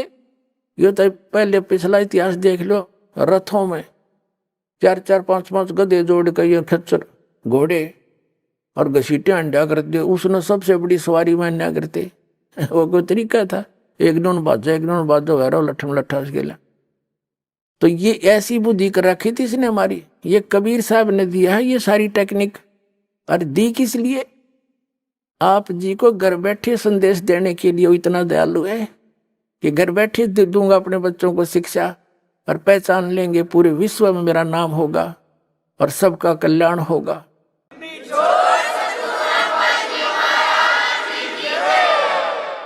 तो कहने का भाव ये है पुण्यात्माओं, परमात्मा कहते हैं कि ये राधा स्वामी वाले कहते हैं हम तो सीधे तिरकुटी बजाते, तिरकुटी तो इनने बरवाड़ा का बस स्टैंड मान रखा है। हाँ, पैदल गए पैदल पहुंच गए, साइकिल ठा साइकिल पर बैठ कर पहुंच गए। तिरकुटी बजाने के लिए अंगा लगेगा। तिरकुटी इन बेरा भी को ना तिरकुटी है कहाँ, सुन रखी है कबीर साहब की वाणी में। किसी को नहीं पता इन संतों को तिरकुटी है कहाँ और क्या सचित है वहां पर। मारे सट्टे सुड़ी सुनाई तो ये सारे आप सीधे हो जाएंगे। भगत समाज बुद्धिमान है। अब तो वो इस ऐसे बैठे हैं कि यूं चला जाएगा जब देखेंगे पाछे थे। वो ग्रुप के ग्रुप सेट हुए बैठे हैं लेकिन अंदर से खोखड़े हो लिए सारे। ये राधा स्वामी वाले, धन सतगुरु वाले, ये कबीर पंथी सब खाली करके दिखा दिए। इनके थैले नू उलट दिए, ऊपर बोर्ड के मेहता पाया खाक इनमें।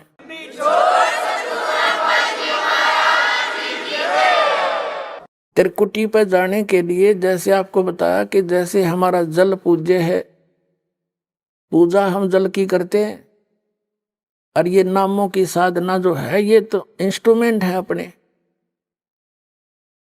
तो दो मंत्र का जो जाप है आपको, तो त्रिकुटी तक तो हम इनके जो पहले मंत्र में देते हैं ये यहाँ तक बड़ी आपको एडवांस करवा पाओगा परमात्मा, यहाँ तक तो रोड़ा ही नहीं है। और ये आगे फंड करता है वहां जाकर त्रिकुटी पे, वहां पर 3 रास्ते हो जाते हैं। सामने वाला रास्ता इसने कति बंद कर रखा है। ये अध्यात्म मार्ग उल्टा चलता है। जैसे हम त्रिवेणी बोलते हैं, वहां पर इलाहाबाद में जो गंगा और जमुना मिलती है और तीसरी कहे नीचे सरस्वती है, और अध्यात्म मार्ग में उल्टा चलता है। वो वहां से 3 रास्ते हैं। बीच वाली जो है वहां इसने ब्रह्मरंध्र है, वो ब्रह्मरंध्र पे लोक ला रखा है वज्र का। और ये परमात्मा के सतनाम के 2 अक्षर के नाम से और तीसरा जो मंत्र है आपका सार नाम से खुलते हैं, उसके बगैर वो खुल ही नहीं सकता। तो कहने का भाव ये है, त्रिकुटी पर जब आप पहुंच जाओगे, जैसा भाव आपका इस दास के प्रति यहाँ रिहर्सल के दौरान आपका होगा, तो वहां आप दास दिखेगा, आप वहीं पहुंचोगे। जिसमें जैसा स्वभाव होगा वहां आपके रिहर्सल वहां काम आ गया। और वहां बहुत से मेला भरा होगा, कोई कुछ कह रहा होगा, इसने के बेरा यू तो नू है, जैसे अब भी आप बहुत कुछ सुनते हो समाज में। तो वहां जाकर यदि तुम डगमगोगे, तारी बात बिगड़ जाएगी। तो यहाँ रिहर्सल इसलिए कराई जाती है, गुरु मानुष कर जानते ते नर कहिए अंध, ओवे दुखी संसार में आगे काल के फंद। तो हम जैसे जल की प्राप्ति के लिए बोकी और पाइप प्रयोग कर रहे हैं, तो ये सतनाम जो है ये बोकी और पाइप समझ लो। अब सतनाम से भी मोक्ष नहीं, और अकेला सोहम नाम जप करने से भी लाभ नहीं। जैसे कबीर साहब की एक वाणी है कि जो जन होगा जो हरि, वो लेगा शब्द बिल गाए, और सोहम जप मेरे व्यर्था जन्म गवाए। यानी जो जौहरी होगा, सही ज्ञानवान होगा, तो उस इन शब्द को सही ढंग से पहचान लेगा, भिन्न भिन्न समझ कर प्राप्त करेगा। अकेले सोहम नाम का जाप करने से कोई यूज नहीं। जैसे सोहम का 2 ऐसे कर लेते हैं, सो बाहर हम अंदर, या हम बाहर सो अंदर, ऐसे करते, ये गलत है, साधना ठीक नहीं। और यदि सतनाम भी आपको प्राप्त हो गया, सार नाम नहीं मिला, तो भी आप मोक्ष प्राप्ति नहीं कर सकते। और सतनाम के बिना सार नाम आपको काम नहीं कर सकता। जैसे हैंडपंप लगा रहे हैं, पानी तक पाइप पहुंच गई, इस प्रोसीजर थे बोकी और पाइप, जल तक पहुंच गई, जल प्राप्त नहीं हुआ, उसके लिए हैंड पंप लगाना पड़ेगा, वो सार नाम है। और सार नाम जिसको आदि नाम, सार शब्द, अकय शब्द उसको कहते हैं। फिर उसकी भी सेवा उसका सेवन करना है, हैंडपंप भी ऐसे उसको हिलाना पड़ता है, तब वांछित वस्तु प्राप्त होती है। ये है प्रोसीजर पूरा इस परमात्मा के पाने का। और वो मंत्र इस दास के पास है, अविलंब प्राप्त करो, अपना कल्याण कराओ। बोलो सतगुरुदेव।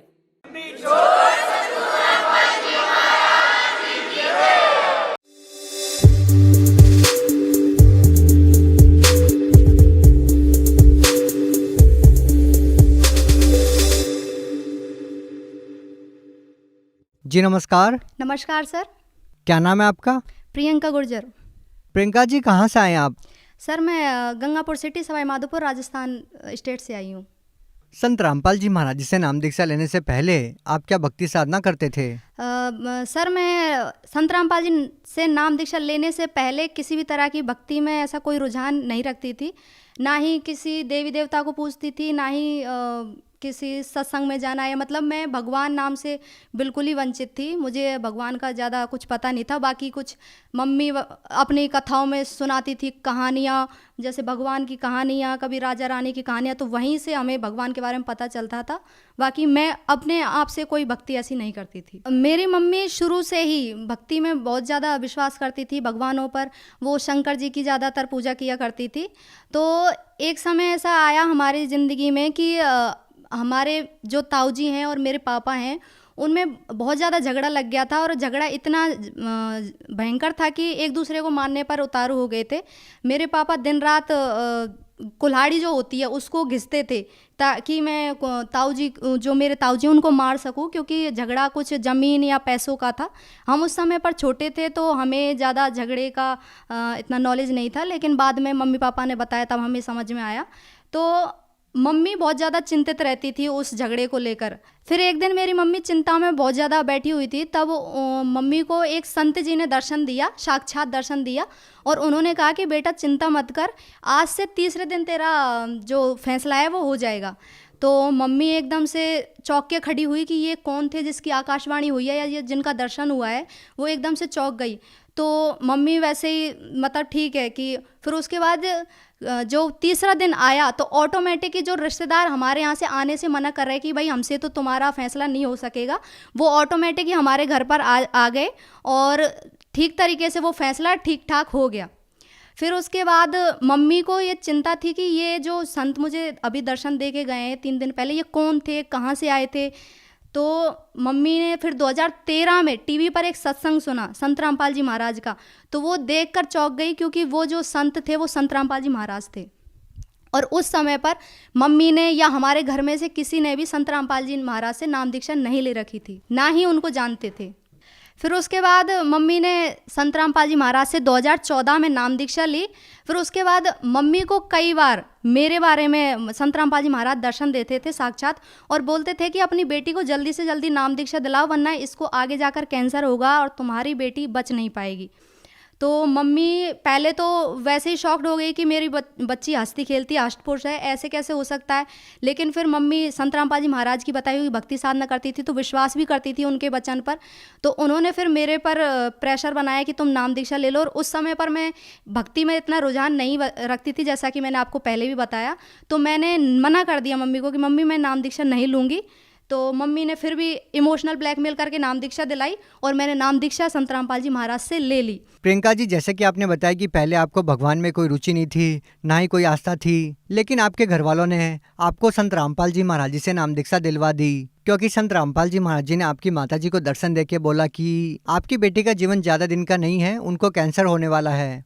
क्या संत रामपाल जी महाराज जी ने आपकी माता जी को जो दर्शन देके बातें बताई थी, क्या सच में वो सही साबित हुई? जी हाँ सर, ऐसा बिल्कुल हुआ मेरे साथ। क्योंकि मम्मी के कहने पर नाम दीक्षा तो ले ली, लेकिन भक्ति साधना नहीं की थी, क्योंकि मुझे इतना खास विश्वास नहीं था संत रामपाल जी महाराज पर।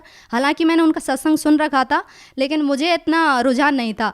लेकिन फिर जब मैंने कुछ समय बाद ही, मुझे नाम दीक्षा लेने के कुछ समय बाद ही मेरे अचानक से मेरे गर्दन में गांठ बनना शुरू हो गई थी। जो गांठ हुई थी वो इतनी टाइट थी, पत्थर जैसी बिल्कुल, और मैं एकदम से ही कमज़ोर हो गई। एकदम से मेरा जो रंग था वो काला पड़ गया, और एकदम से ही मेरा जो खाना था वो छूट गया था। मैं खाना बहुत कम खाती थी, कभी खाती थी कभी नहीं खाती थी।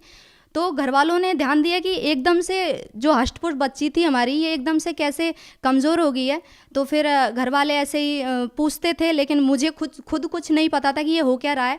फिर डॉक्टर को दिखाने के लिए गए कि भाई इसको हुआ क्या है। तो डॉक्टरों ने बोला कि भाई जांच होगी। तो डॉक्टरों ने मेरी उस जो गांठ थी उसका ब्लड लिया था और ब्लड लेके उसको सैंपल के लिए उसको भेजा जांच के लिए। तो उसमें मेरे जब डॉक्टरों ने बताया कि इसमें कैंसर है, आपकी बेटी को कैंसर हुआ है, तो हमारे मम्मी पापा के पैरों तले तो ज़मीन खिसक गई थी। और साथ ही साथ मुझे भी शॉक्ड हुआ कि ये ऐसा हो कैसे गया, क्योंकि मम्मी पहले ही बोलती थी और मुझे तो ऐसा विश्वास था नहीं, ऐसे हो कैसे सकता है कि जो चीज़ मेरे साथ अब हो रही है वो पहले से ही मम्मी को बता दी थी संत रामपाल जी महाराज ने। तो फिर मुझे ये थोड़ा सा ये हुआ कि संत रामपाल जी महाराज कोई साधारण व्यक्ति नहीं है। मैं पहले उन्हें सिर्फ एक संत जानती थी, क्योंकि ज़्यादातर आजकल लोग गुरुओं के भक्ति करते हैं, गुरुओं की बताई गई, तो मैं भी उन्हें वैसा ही गुरु समझती थी जैसे कि बाकी और गुरु हैं। तो प्रियंका जी, आपको जो कैंसर की बीमारी थी वो कैसे ठीक हुई? फिर सर मैंने जब घर वालों ने सुना कि मुझे कैंसर है, तो उसके बाद फिर डॉक्टरों ने बोल ही दिया था कि आपकी बच्ची का ऑपरेशन होगा, और उसमें भी कोई चांसेस बहुत कम है कि आपकी बच्ची बच जाएगी, क्योंकि कैंसर गर्दन पर था और वहाँ का ऑपरेशन ज़्यादातर मरीज़ नहीं झेल पाते हैं। तो फिर उसके बाद में संत रामपाल जी महाराज ने मेरी मम्मी को साक्षात दर्शन दिए और ये बोला कि बेटा ऑपरेशन मत करवाना, इसका नाम शुद्ध करवा। तो फिर मेरी मम्मी ने मुझे मेरा नाम शुद्ध करवाया सेंटर पर जाकर। तो फिर उसके बाद जब मैंने संत रामपाल जी महाराज की बताई गई भक्ति साधना करना शुरू किया, और ये मन ही मन में सोचती रही कि ऐसा हो कैसे सकता है। हालांकि तब भी मुझे डाउट था थोड़ा कि ऐसा हो कैसे सकता है। फिर उसके बाद एक दिन मैं बहुत ज़्यादा सोच रही थी, और मेरी ज़्यादा उम्र नहीं थी, 17-18 साल की उम्र थी उस समय पे। तो मैं बहुत ज़्यादा सोचती रही और सोचते सोचते सो गई कि संत रामपाल जी महाराज, अगर आप भगवान हैं तो मुझे बताओ कि आप ऐसे कैसे बता सकते हो, और आप साधारण व्यक्ति तो नहीं हो सकते। तो फिर संत रामपाल जी महाराज ने मुझे उसी रात मेरे 3 जन्म बताए थे, जिसमें मैं बहुत अलग अलग समय के जन्म बताए थे, जिसमें मैं रानी राजाओं के समय पर भी थी। एक समय में मैं कबीर साहिब की भी भगत बनी हुई थी। तो उसमें मेरी जो एज बताई थी वो सिर्फ इतनी ही बताई थी कि 16-17 साल की उम्र में मैं मर जाती थी। मेरी जो उम्र होती थी वो 16-17-18 की उम्र में मैं मर जाती थी, और जो मेरी भक्ति थी वो अधूरी रह जाती थी किसी कारण वजह से। तो फिर मैं उस समय पर बहुत ज़्यादा रोई कि मालिक ये सब मुझे ये सब कैसे हो, मुझे तो पता ही नहीं था मेरे साथ में ऐसा हो रहा है। फिर उसके बाद मैंने संत रामपाल जी महाराज में उसी सपने के अंदर माफ़ी मांगी कि परमात्मा मुझे माफ़ करो। और जो कबीर साहिब संत रामपाल जी महाराज के बेस में कबीर साहिब आए थे, तो उन्होंने मुझे सारी चीज़ें बताई भी थी, जैसे एक वीडियो चलती है उस टाइप से मुझे बताई थी ये सारी चीज़ें। तो फिर मैं बहुत ज़्यादा रोई, तो मालिक से मैं चरणों में गिर गई सपनों के अंदर ही कि मालिक मुझे माफ़ करो, मैंने बहुत ज़्यादा गलती की है और मुझे तो पता भी नहीं था ये सब चीज़ें होती हैं। तुझे अब भक्ति करनी है, तेरा जन्म भक्ति के लिए हुआ है, ये नाचने कूदने के लिए नहीं हुआ है। तो ये बात मैं जब सपने में जागी तो मेरी आंखें आंसुओं से भीगी हुई थी, और मुझे महसूस हो रहा था कि मैं सच में एक भगवान की शरण में हूँ। तो प्रियंका जी, जैसे कि आपने बताया कि आपको कैंसर की बीमारी थी और डॉक्टरों ने भी बोला कि आप ज़्यादा दिन तक जिंदा नहीं रह पाएंगे, तो उस गंभीर बीमारी में आपको कैसे राहत मिली? बिल्कुल सर, मेरे कैंसर में राहत मिली। कुछ ही दिन बाद मुझे लाभ मिलना शुरू हो गया। मैंने फिर से खाना खाना शुरू कर दिया, जो नॉर्मल खाना खाते हैं, वरना मैंने खाना बिल्कुल ही छोड़ दिया था। मैं सिर्फ तरल पदार्थ लेती थी, जैसे दूध, छाछ वगैरह, वरना रोटी वगैरह मेरे गले से उतरती नहीं थी। और मेरे कैंसर के बारे में मेरी को बहुत पहले से भी पता था, और मम्मी को जब मैं छोटी थी तो 3-4 ज्योतिषियों ने मेरे बारे में बता दिया था कि तुम्हारी जो पहली संतान है इसको आगे जाकर ऐसी बीमारी होगी कि ये 16-17 की उम्र में ये मर जाएगी, इसको भक्ति करवाना। क्योंकि वो भी एक कहते हैं परमात्मा की, सभी इस धरती पर सभी जीव परमात्मा के हैं, तो वो भी उनको भी कोई प्रेरणा हुई होगी और उन्होंने ये बोला कि इसको भक्ति करवाना, तभी ये ठीक हो सकती है। फिर जो ज्योतिषी हैं जो आज मुझे देखते हैं, आज मेरी उम्र 21-22 साल की आसपास हो चुकी है, जो मुझे देखते हैं कि जो उनकी भविष्यवाणियाँ थी वो जब किसी के बारे में करते थे तो वो खाली नहीं जाती थी, ज़्यादातर वो सफल हो जाती थी। लेकिन जब वो मुझे देखते हैं कि इसकी उम्र तो 16-17 साल ही थी, और आज वो शौक हो जाते हैं कि ये बच कैसे गई। और संत रामपाल जी महाराज ने मेरी जो बीमारी थी वो बिल्कुल ही ठीक कर दी। और आज संत रामपाल जी महाराज की दया से मेरा जो कैंसर है वो बिल्कुल ठीक हो गया है और मुझे किसी भी दवा की ज़रूरत नहीं पड़ी, ना ही किसी ऑपरेशन की ज़रूरत पड़ी और आज मैं बिल्कुल स्वस्थ हूँ। प्रियंका जी, जैसा कि आपने बताया कि संत रामपाल जी महाराज जी ने आपकी कैंसर की बीमारी ठीक कर दी, तो हम आपसे ये जानना चाहेंगे, क्या संत रामपाल जी महाराज जी ने आपकी कैंसर की बीमारी को ठीक करने के लिए कोई दवाई या जड़ी बूटी दी जिससे आपकी कैंसर की बीमारी ठीक हो गई? नहीं सर, ऐसा कुछ भी नहीं हुआ है। संत रामपाल जी महाराज सिर्फ नाम दीक्षा देते हैं और उनके बताए गए कुछ भक्ति मर्यादाएं बताते हैं और जो मंत्र जो वो भक्ति के लिए देते हैं सिर्फ मैंने वही जाप किए थे। मैंने किसी भी तरह की कोई दवा नहीं ली थी, ना ही संत रामपाल जी महाराज ने मुझे किसी भी तरह की कोई टैबलेट या कोई दवा की शीशी वगैरह मुझे कुछ नहीं दी थी, बस भक्ति दी थी उन्होंने तो। और मैं स्वतः ही ठीक हो गई और आराम से वो जो गांठ थी वो भी नॉर्मल हो गई। प्रियंका जी, जैसा कि आपने बताया कि पहले आप भगवान में विश्वास नहीं करते थे, भगवान में रुचि नहीं रखते थे और संत रामपाल जी महाराज जी आपकी माता जी को दर्शन देकर सारा वृतांत बताते हैं। आज के जो लोग हैं वो इन चीज़ों में विश्वास नहीं करते कि कैसे एक संत किसी को साक्षात दर्शन देता है और फिर उसके बाद उनको इतने सारे लाभ देता है। तो क्या संत रामपाल जी महाराज जी से नाम दीक्षा लेने के बाद आपको और कोई भी लाभ मिला इस तरह का? जी हाँ सर, मुझे इसके अलावा कई लाभ मिले। भगत जी, एक लाभ ये भी मिला कि हमारे एक समय में बारिश की वजह से कम अनाज हुआ था, तो सिर्फ वो 6 महीने का अनाज था। तो मेरी मम्मी पापा बहुत ज़्यादा चिंता में रहते थे, हालांकि वो हमें बताते नहीं थे, जब वो काम हो जाता है उसके बाद ही बताते थे। तो जब 6 महीने का ही राशन हुआ था तो उसके बाद मम्मी चिंता में बैठी थी। 6 महीने बीत चुके थे कि 6 महीने बीत चुके हैं, अब 6 महीने का राशन कहाँ से आएगा, क्योंकि आर्थिक स्थिति भी इतनी अच्छी नहीं चल रही थी और हम भैंस वगैरह रखते हैं तो उनके लिए भी चारा वगैरह सब चीज़ की व्यवस्था हमें रखनी पड़ती है। तो जब मम्मी को बैठे बैठे ऐसी चिंता में बैठी हुई थी तो मम्मी को परमात्मा की आकाशवाणी हुई, संत रामपाल जी महाराज की आकाशवाणी हुई कि बेटा चिंता मत कर, तेरे नाज के धांग लगे हुए हैं। तो मम्मी एकदम से फटाफट खड़ी हुई और जाके देखा जहाँ पे हम चारा रखते हैं भैंसों का। तो हम हर साल क्या करते हैं, अनाज को चारे के अंदर रख देते हैं ताकि उसमें कीड़े ना लगें और रोग वगैरह ना लगे। तो जब मम्मी ने देखा तो वो 6 महीने का राशन और बाकी था, ताकि हम पूरी साल अनाज खा सकते, तब भी वो अनाज ख़त्म नहीं होने वाला था। तो इस तरीके के चमत्कार को देखकर हम अचंभित हैं कि इस ज़माने में भी संत रामपाल जी महाराज जैसे संत हैं जो ऐसे ऐसे चमत्कार कर सकते हैं जो लोगों के लिए शायद ही लोगों को सुनने में झूठ लगे या वो फरेब समझें, लेकिन ऐसा हमारे साथ हुआ है। क्या और कोई भी लाभ मिले संत रामपाल जी महाराज जी से नाम दीक्षा लेने के बाद? सर, और मेरे पापा संत रामपाल जी महाराज की नाम दीक्षा लेने से पहले नशा करते थे, बीड़ी पीते थे और उनको टीबी की भी शिकायत थी, वो टीबी के भी मरीज रह चुके थे। तो बहुत ज़्यादा ही हम परेशान थे क्योंकि हमारे घर की स्थिति ऐसी नहीं थी कि वो शराब भी पिएं और फिर हमारे घर की सुविधाओं का भी ध्यान रख सकें। तो फिर हम बहुत ज़्यादा परेशान थे, लेकिन संत रामपाल जी महाराज की दया से आज हमारे पापा ने शराब छोड़ दी है और उन्हें किसी भी तरह की कोई बीमारी नहीं है और आज वो भी संत रामपाल जी महाराज से नाम दीक्षा लेकर भक्ति कर रहे हैं।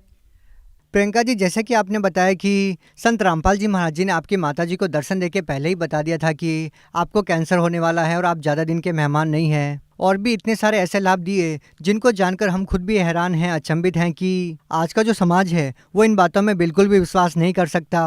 तो आप उन लोगों को कैसे विश्वास दिलाएंगे कि संत रामपाल जी महाराज जी आपको इस तरह के लाभ दे रहे हैं?